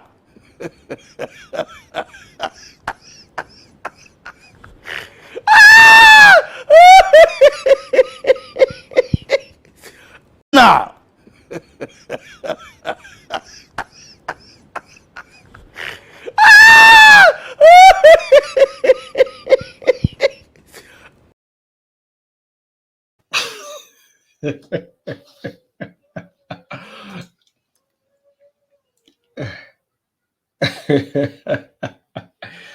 um,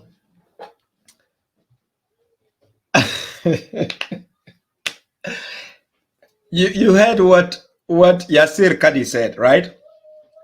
They are judging Zoroastrians, saying that from their perspective, they are not worshiping the fire. They bow down to it, they give offerings to it, and they do whatever, right? He says from Zoroastrians' perspective, but from them, the Mushrik's perspective, they, the Yasir Kadi and the Sunnis and everybody, they know that they are worshiping, that is ibadah, right? Now bring it into Islam also. You go to the Kaaba, you bow down to it, you kiss it, you lick it, you adore it, you cry to it. And yet, the Arabs in charge there, they don't even allow you to go inside. And your foolishness, you are based in Ghana, you are based in USA, you are based in Japan, saying you are praying and facing this building. Are you a fool? Do you think God lives in Saudi Arabia? Do you think God lives in Saudi Arabia? For people with a shallow mind, don't think I'm against Saudi Arabia. No. What I'm telling you is that you will not find one single verse in the Quran where God says you should pray to that building. You should bow down to that building. You should go and kiss that building. He only said go and visit it. The Hajj means a journey to a sacred place. You go and visit it. That is it. He never said go and kiss it. Go and bow down to it. He didn't ever say you should pray facing it. There's no one single verse in the Quran where God says pray and face Kaaba. If there's a verse, let anybody come and face me one-on-one. Wallahi, I'll give you €1,000 free of charge if you can prove a verse to me where it says you should pray and face Kaaba, or you should bow down and face Kaaba, or you should come and kiss Kaaba. Wallahi, I'll settle you. You see how foolishness, indoctrination have made people dumb and foolish. Salam, Sister Awa Bashir. Here, Yasir Kadi is telling you that from their perspective, they know Zoroastrians are worshipping the fire because they bow down to it. They give offerings to it. You, the mushrik, Yasir Kadi, you also go to Saudi Arabia, you bow down to this building, you kiss it, you adore it, you cry to it. Is that not what they do? Let me show you some pictures. If you think I'm just manipulating people here, let me share. You see what is going on. Look. Look. Ladies and gentlemen, what are you seeing on the screen? For those who are watching, mostly you watch the live Hajj activities. Look at the building. That is the Kaaba. When we say Kaaba, Kaabati, that is the cube you see. It's a cube, it's a house, right? Now, they are facing it, bowing down towards it, and you can never find a single verse in the Quran where God asks you to do this. They are bowing down, facing this building, praying to it. But when you ask them, the foolish mushriks will tell you, no, we don't pray to the Kaaba. We don't bow down to the Kaaba. We don't kiss the Kaaba. We are there for God. Are you nuts? If you are there for God, God asks you to do this rubbish. You are there for God. They even painted the name of Muhammad Rasulullah on the building. They write the name of God and then they write the name of the Rasul, Muhammad, there. You see how people are adoring it, touching it, kissing it. Now, this is what is going on.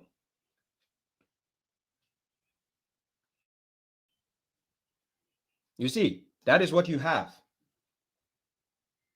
in the modern day, what they call Islam. And that is not the real Islam. That is the fake Islam they have given you. You see,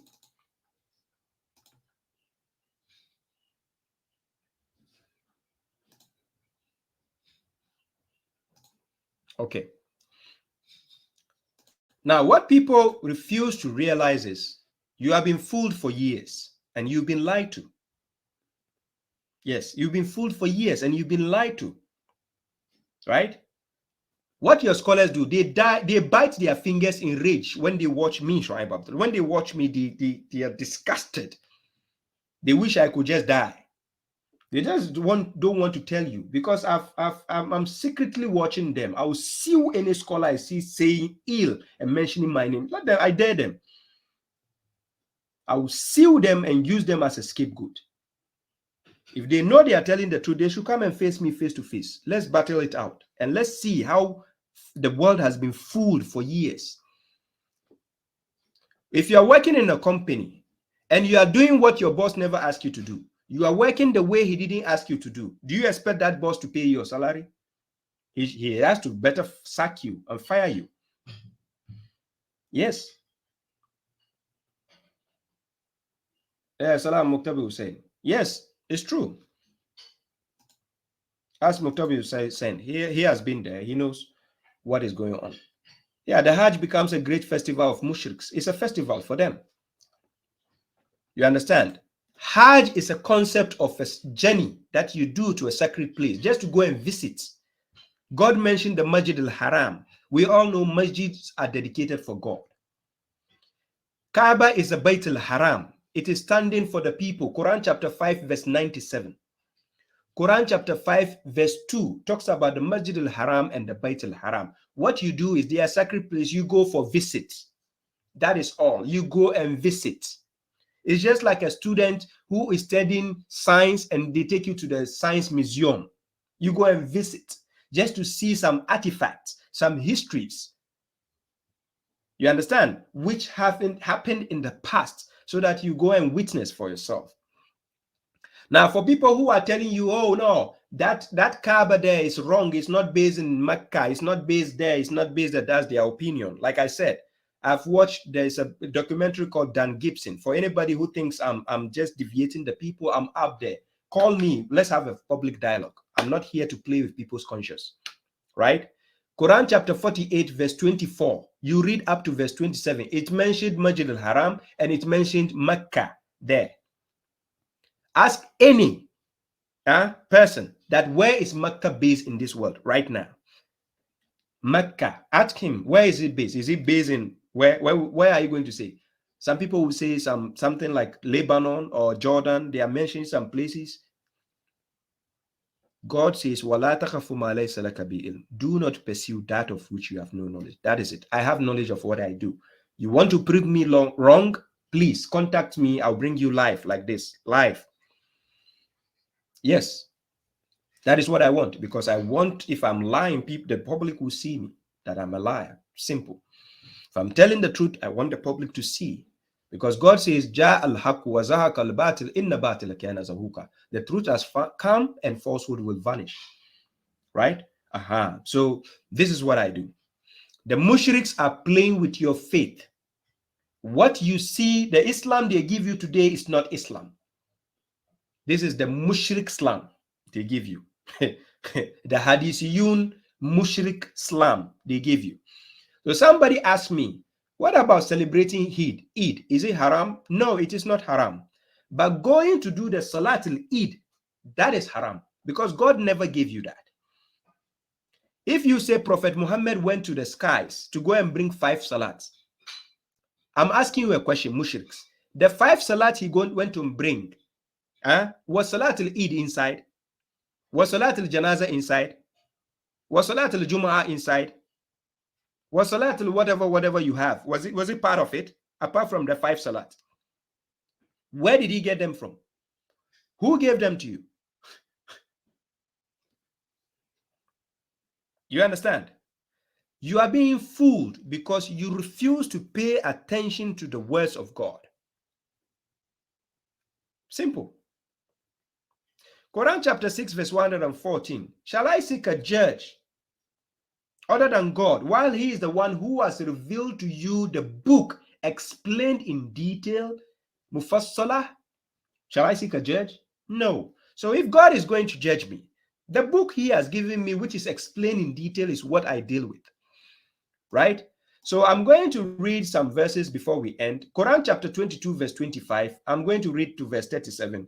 It says, indeed, those who have disbelieved and repelled from the way of God and the sacred masjid, the mosque, which we have made for mankind, wherein those abiding and the nomad, that is the wanderers, those walking around, are equal. And whoever desires therein apostasy through injustice, we will make him taste a painful punishment. You remember when there was flies and locusts everywhere flying in the South Masjid al-Haram? I don't know if I had the video somewhere, but it happened some years back. I think 3 or 4 years ago. It happened when you see the flies, a lot of insect bugs flying all over the masjid, inside the haram there, because of certain injustice that people are doing. And we saw it happen in the time of Pharaoh, when God used the lice and the bugs and the flies all over to infest their cities, right? Now, Quran chapter 22 verse 26. And when we assign the site, when we say Makana is a place, the site of the house to Abraham, that do not associate anything with me and purify my baiti, right? Meaning house dedicated for God, where you commemorate God, where you remember God, where you go for guidance, where you go to show your submission. For those who walk around and those who stand and bow down in prostration. Then he says, and announce among the people about the Hajj, the Al-Hajj, which is a noun, the pilgrimage. They will come to you by walking and by every means coming from every deep road. That is those who are coming for the visit. That they may witness the benefits for themselves and commemorate the name of God during the well-known days over what he has provided for them of livestock animals. So eat of them and feed those who are what? Miserable and the needy, those who are fakir. So the purpose of the Hajj is you do the Hajj that you may witness the benefits for yourselves and commemorate God during those days of your Hajj there. You see what you are going to do. Then what he has provided for you of what? Livestock animals. Meaning the livestock animals, those the Bahimatul An'am. When we say livestock animal, which is the animal which is a mammal that you can use for slaughtering. And when you go to Quran chapter 39 verse 6, it mentions 8 types of livestock. And you can find them in chapter 6 verse 143 to 144. You see 8 types of livestock which you can use for the animal sacrifice. I'll be coming to that. So God says in verse 29, and let them conclude their quenching, and let them fulfill their vows, and let them walk around the ancient house. You walk around it as a visit, just like when people go to the museum. What do? You walk around to see interesting places. You witness places. So when you go for visiting, you do the what? Yatawaffu bil baitil atik. So you go as a visit, you walk around. It didn't say go and worship it. It didn't say go and kiss it. You walk around to see it. Verse 30, that and whoever venerates the what? Hurumat, the hurumat of God, inviolabilities of God, then it is better for him at his Lord. And lawful for you are the livestock, except what is recited to you. Quran chapter 5 verse 3. God has recited to you what cannot be used for animal sacrifice, right? So avoid the filth of devils and avoid the statement of falsehood. Quran chapter 22 verse 31. Be true to God without associating others with him. And whoever associates others with God, then it is as if he had fallen from the sky and the bird snatched him, or the wind swooped him down into a remote location. That and whoever venerates the rituals of God, that is Sha'air Allah, the rituals he has set forth for you. Remember, Quran chapter 2 verse 128, Abraham supplicated to God and told God to show us our rituals, our rites. So this Sha'aira, they are the rituals that God has put down for us. So venerate the rituals of God, then indeed it is from the piousness of the hearts. That's all why he gives you the right to do. You show your piety.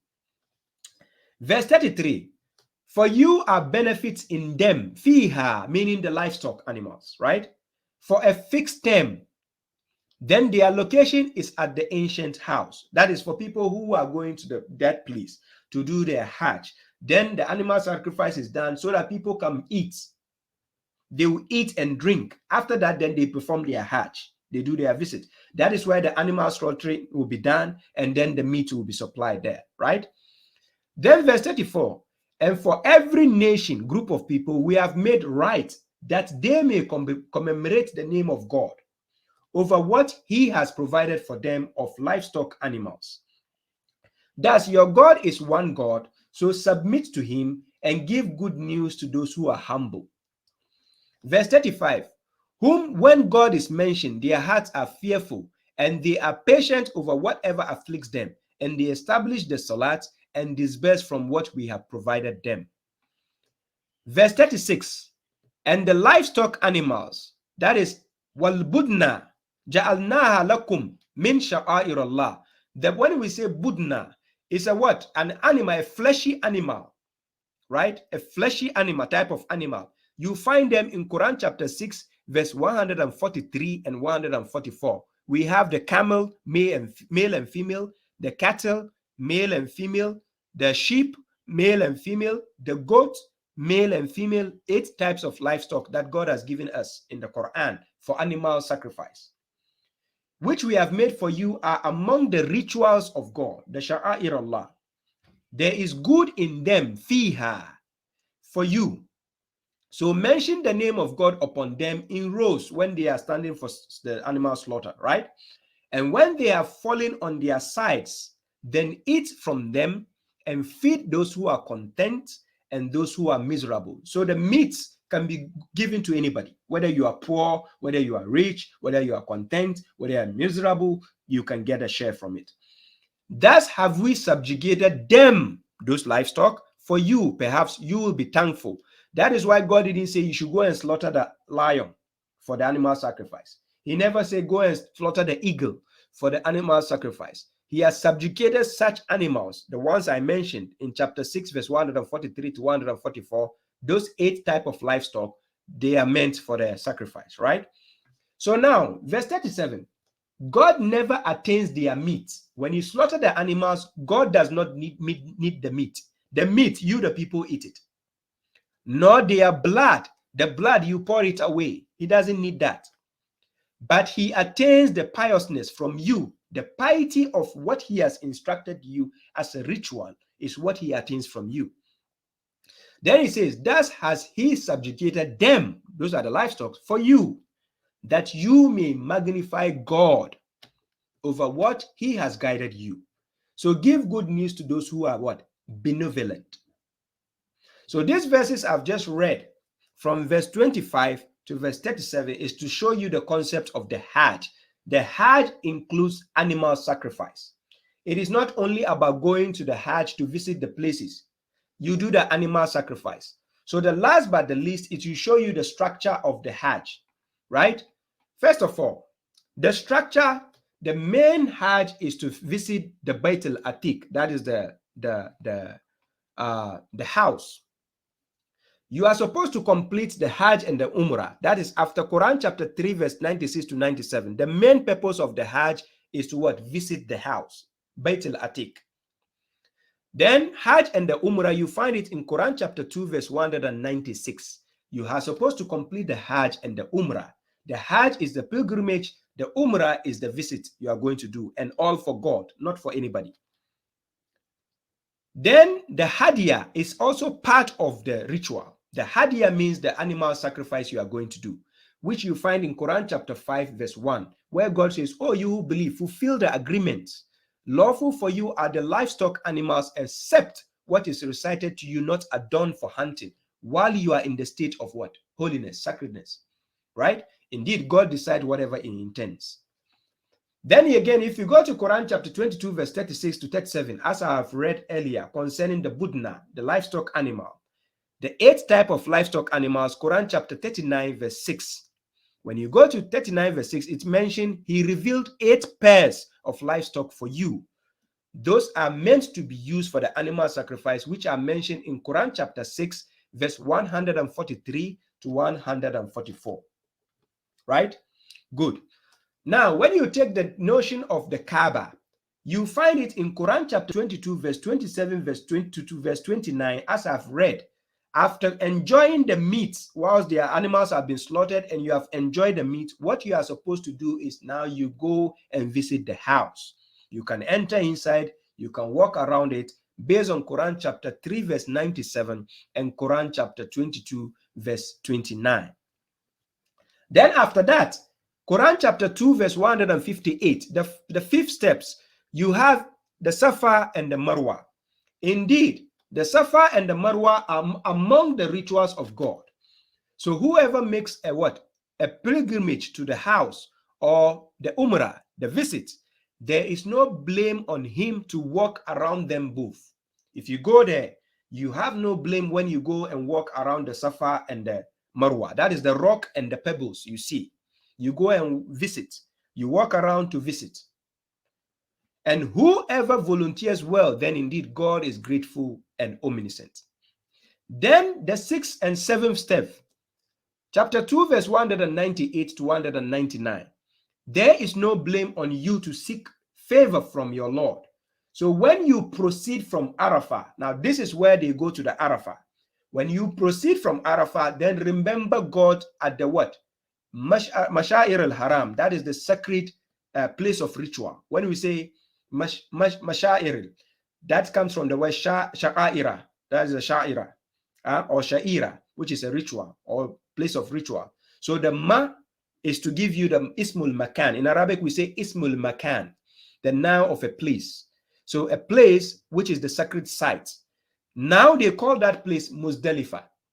So that place you remember God, you commemorate God. And remember him as he has guided you. So the main purpose is when you go for the visit, you commemorate God wherever you are. It's an act of commemorating God. Now, for indeed you were before it among the misguided. Now he has guided you to a course. 199. Afterwards, proceed from where the people proceed and seek the forgiveness of God. Indeed, God is forgiving and merciful. So when the people are proceeding away from the Arafah and the Muzdalifah, that is the Masha'ir al-Haram, then you also proceed with them and leave. Now, when you go to chapter 2, verse 203, God says, and remember God during the limited number of days. So here he mentions Ayyam and Ma'adudat. But whoever hastens in 2 days. So meaning, the least number of days you can use for your Hajj and the Umrah is 2 days. 2 days. You can decide any month, apart out of the 3 months, the Shawwal, Zulqa'dah, and Zulhijjah, out of the 3 months, you can decide to do the Hajj and the Umrah in 2 days. There's no burden on you. So God says, then there is no sin upon him. And whoever delays, then there is no sin upon him. For whoever is pious, and beware of God and know that you will be assembled before him. Now, chapter 2, verse 200, and I'm going to read to 202. God says, and when you have concluded your right, manasika, your right, manasikakum, the right he has shown you, based on what Abraham supplicated to God, chapter 2, verse 128. Remember, based on what he has shown you through the Quran. And when you have concluded your rights, then remember God as you remember your fathers, your parents, or stronger in remembrance. You have to remember God frequently. And among the people are those who say, our Lord, give us in the world, but they will have no positive quality in the hereafter. That's what God says. Chapter 2, verse 201, and among them are those who say, our Lord, Give us good in the world and good in the hereafter, and protect us from the punishment of the fire. That is رَبَّنَا آتِنَا فِي الدُّنْيَا حَسَنَةً وَفِي الْآخِرَةِ حَسَنَةً وَقِنَا عَذَابَ النَّارِ. Right? Then he says, those will have a share of what they have earned, and God is swift in reckoning. So now, in order to mark the timings of the Hajj when it starts, you go to Quran chapter 2, verse 189. That is when you can know the timing and when the Hajj starts. God says, they ask you about the crescents. Say, when we say the crescent, the waxing moon you see, the waxing crescent and the waning crescent. So the waxing crescent marks the beginning of a month. So in order to know that the time of Hajj has started, you have to check the crescent from Shawwal, Zulqa'dah, and Zulhijjah. Not only Zulhijjah is the month of Hajj. Bear that in mind, right? So in case you cannot do the Hajj, you cannot do the animal sacrifice, then you can fast for 10 days during Shawwal, Zulqa'dah, and Zulhijjah, whichever you propose. They ask you about the crescent. Say, they are timings for the people and the what? The Hajj, the pilgrimage, the Hajj. That is what the crescent is meant for, the ahilla. They give you the timing. So now God says in that verse, and it is not righteousness to enter houses from their backs, but righteous is one who references and enters houses through their doors. So beware of God, perhaps you will succeed. Now, whatever I've spoken about right now is to give you the gist of what the Hajj itself is about. It has nothing to do with what the mushriks are giving you out there. No. Visiting, now somebody is asking a question. Let me see. Muktabul Hussein says, does visiting Medina, is visiting Medina part of Hajj? No. Nowhere did God ask you to go and visit Medina as part of Hajj. It's not there. It is the mushriks giving you that. Right? Sharif Karim is saying, is it allowed to have 7 shares to perform a sacrifice? It doesn't matter if in a family, right, a father decides to buy a livestock animal on behalf of the family and do the animal slaughtering. That is acceptable. There is nowhere God says that is illegal or that is haram. No. God didn't give any restrictions and say, hey, every individual each must do animal slaughtering. No, it doesn't say that. Right? Good. Now, Abdullah is asking, how was the Quran compiled, please? Now, the Quran was written down at the time of the Prophet. Quran chapter 25, verse 5 to verse 6. He himself wrote the Quran. He wrote the verses of the book at his time. Now, remember, the book was revealed to the Prophet based on inspiration and revelation. However, Quran chapter 35, verse 31 to verse 32, after God giving the Prophet the book by inspiration and revelation, he said he will cause other servants to inherit the book that he has chosen. So when other servants are inheriting the book, doesn't mean the one the Prophet wrote by his hands has to be compiled and then passed over to us. God will choose another servant and reveal subsequently the same type of message. It doesn't necessarily have to be the one the prophets have written that he has to hand over and compile it and give it to us. It doesn't work like that. So Quran chapter 75, verse 16 to 19, it says, لا تحرك به لسانك لتعجل به إن علينا جمعه وقرآنه فإذا قرأناه فاتبع قرآنه ثم إن علينا بيانه. So the duty of compiling the Quran was not based on anybody but God and his angels. They are the ones going to preserve the book and then show how things will be done. So it is not the duty of the people to compile and say, we are compiling this, we are doing that. No. Let me see. Have I answered all the questions being asked? Yeah, salam, Saeed Adam, you're welcome.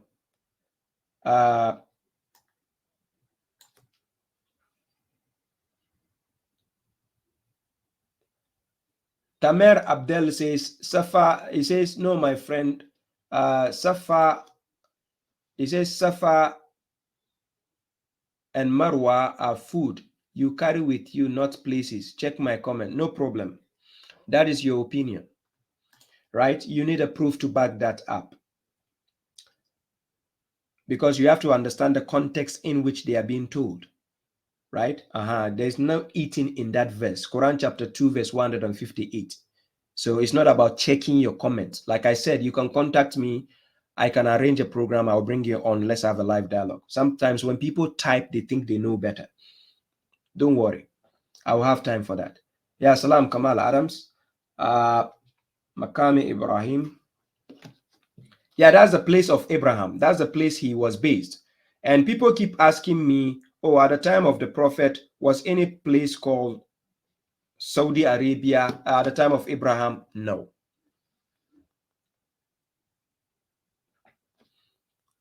Yeah, thank you very much. Muhammad Gaddafi.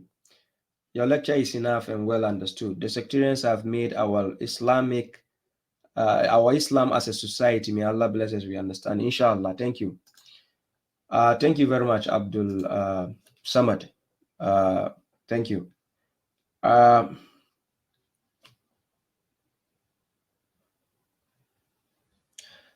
Muktabul Hussain is asking a question. He says whether the word makan and makami, do they mean both words are same? They are similar. They are not the same. One has qa. Makam is like a makam is like a standing place, a position. Whilst makan is a place, right? A place. That's like when we say ismul makan. So when we say maktab is a place, masjid is a place, madrasa is a place where you study. Maktab is an office where you put books, right? Maktab. Masjid is a place where you go to show your submission, your obeisance to God. So this is how it works.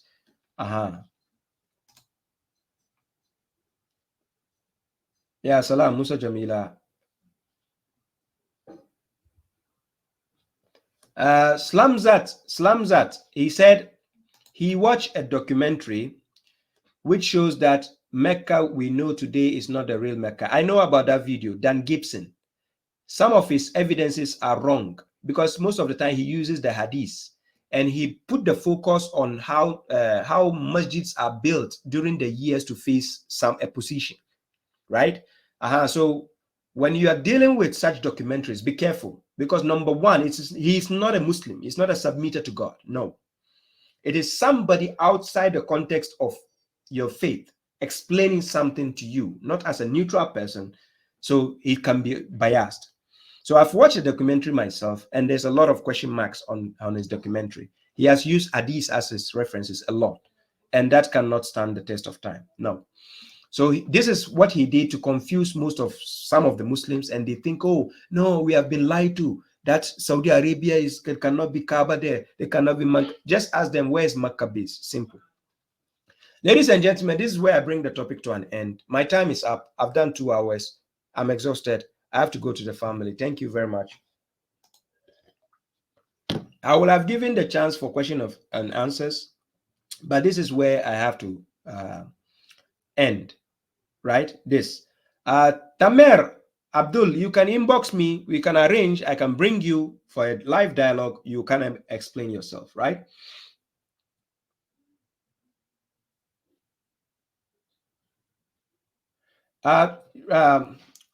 Sharif is asking a question. Sharif Karim says, does proceeding to Arafah and Muzdalifah include staying at Mina as well? God never asked about staying at Mina as part of the Hajj. If you want to stay to rest, that's up to you. But he never asked for Mina to go to the Jamrat to go and stone the devil. It's not part of it. So I've already explained in the beginning before coming to show where God asked us to do. The only parts that God asked us to do is where I've mentioned. Go to the Kaaba, go to the Safa wal Marwa, go to Arafah, and go to Mashair al-Haram, which now they call Muzdalifah. Those are the only areas for the Hajj. That is it. No other places include, no Medina, no going to visit the Masjid of the Prophet is not part of the Hajj. If you want to go there, that's up to you, right?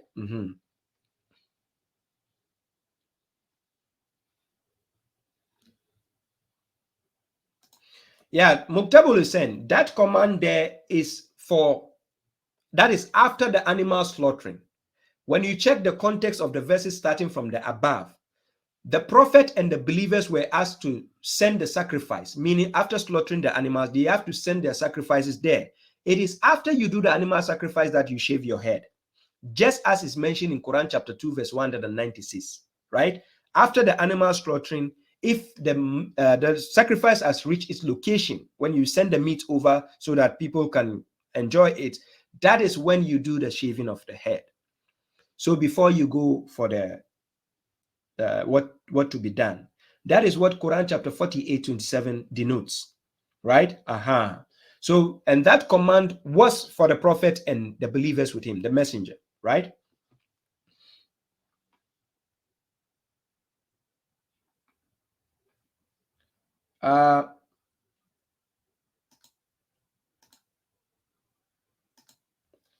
Somebody is asking a question. Wasiu says, can you face any direction during prayer? He meant to say Quran chapter 2, verse 115. Yes, you can face any direction. If God is what you are looking for, then any place you can find God. God never said you should pray facing Kaaba or anywhere to pray. He never said that. He never said you should pray facing Kaaba. There's no verse. Quran chapter 2, verse 144 is not about prayer. You will never find the word salat or salah there. It's not there. God never said you should pray facing Kaaba. Thank you very much, Fatima Chin. I appreciate that. Thank you.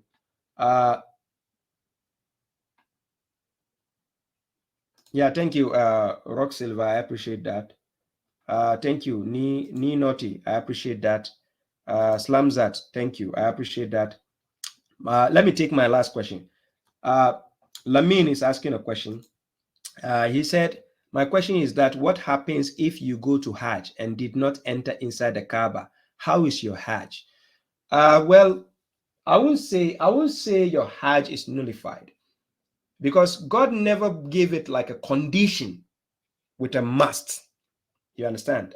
So the main essence is you have visited the place. Like we have in several instances, we have places, people who go to the museums, right? They go to visit, you go to the museum, right? But it doesn't necessarily mean you get to, go to everything and see how it is, or no. But the essence is actually honoring the invitation that God has given. You go and visit. That is it. That is it.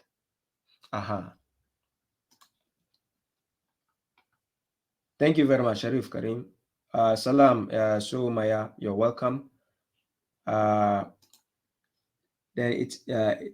it means the rest is just tourism. Yes, the rest you are going to do, Rebecca Jones, that is the Umrah. The Umrah is the visit you are going to be doing. That is the Umrah. It is the act of visit, Safa wal Marwa, and you go to the Arafah, then you go to the Muzdalifah, that is the Mashair al-Haram.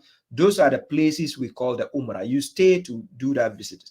But the main Hajj is the Bait. You go to the Bait al-Atiq to visit the Masjid al-Haram and the Kaaba. You go and visit, because that is where Abraham was based, right? When at his time. At his time, there wasn't any country called Saudi Arabia. At his time, there wasn't any Arabians around him, right? He is the great-grandfather, right? So just like in my country, before 1957, Ghana wasn't called Ghana. It was Gold Coast. So during those times, whatever happens before Independence Day, those times we call it Gold Coast. So somebody based in the era of Gold Coast, whatever he did that time is called Gold Coast. It is after history have changed, after 1957, then we call Ghana, Ghana. So then when people want to now tell about Ghana history, they will now mention that, in this year, maybe in the 1950s or 1940s, Ghana used to be like this. But that time, Ghana wasn't called Ghana. So when you read Quran chapter 14, you start reading from verse 30 and read downwards to verse 40. You see the story of Abraham and how he left his son, his family at that place. And it became what it became today, right? Hajj and Umrah is a pagan practice. The Quran used to perform Umrah before Islam. The Quraysh used to perform Umrah before Islam. Abu Sufyan, your statement is a bit questionable because I think you are talking from the standpoint of history or hadith. When you take Quran chapter 2 verse 196, it mentioned Hajj and the Umrah there. So I don't think you are talking in the value of what is going on. Exactly, Musa Jamila. If they are telling you to face Kaaba to pray, what if you are inside the Kaaba? Where are you going to face? Just like we saw some of the Arabs inside the Kaaba standing to pray. So where are they going to face? That's a good question. Rebecca Jones is asking, was Abraham an Arab? No, he was not an Arab. He is not an Arab. God never said Abraham was an Arab. No.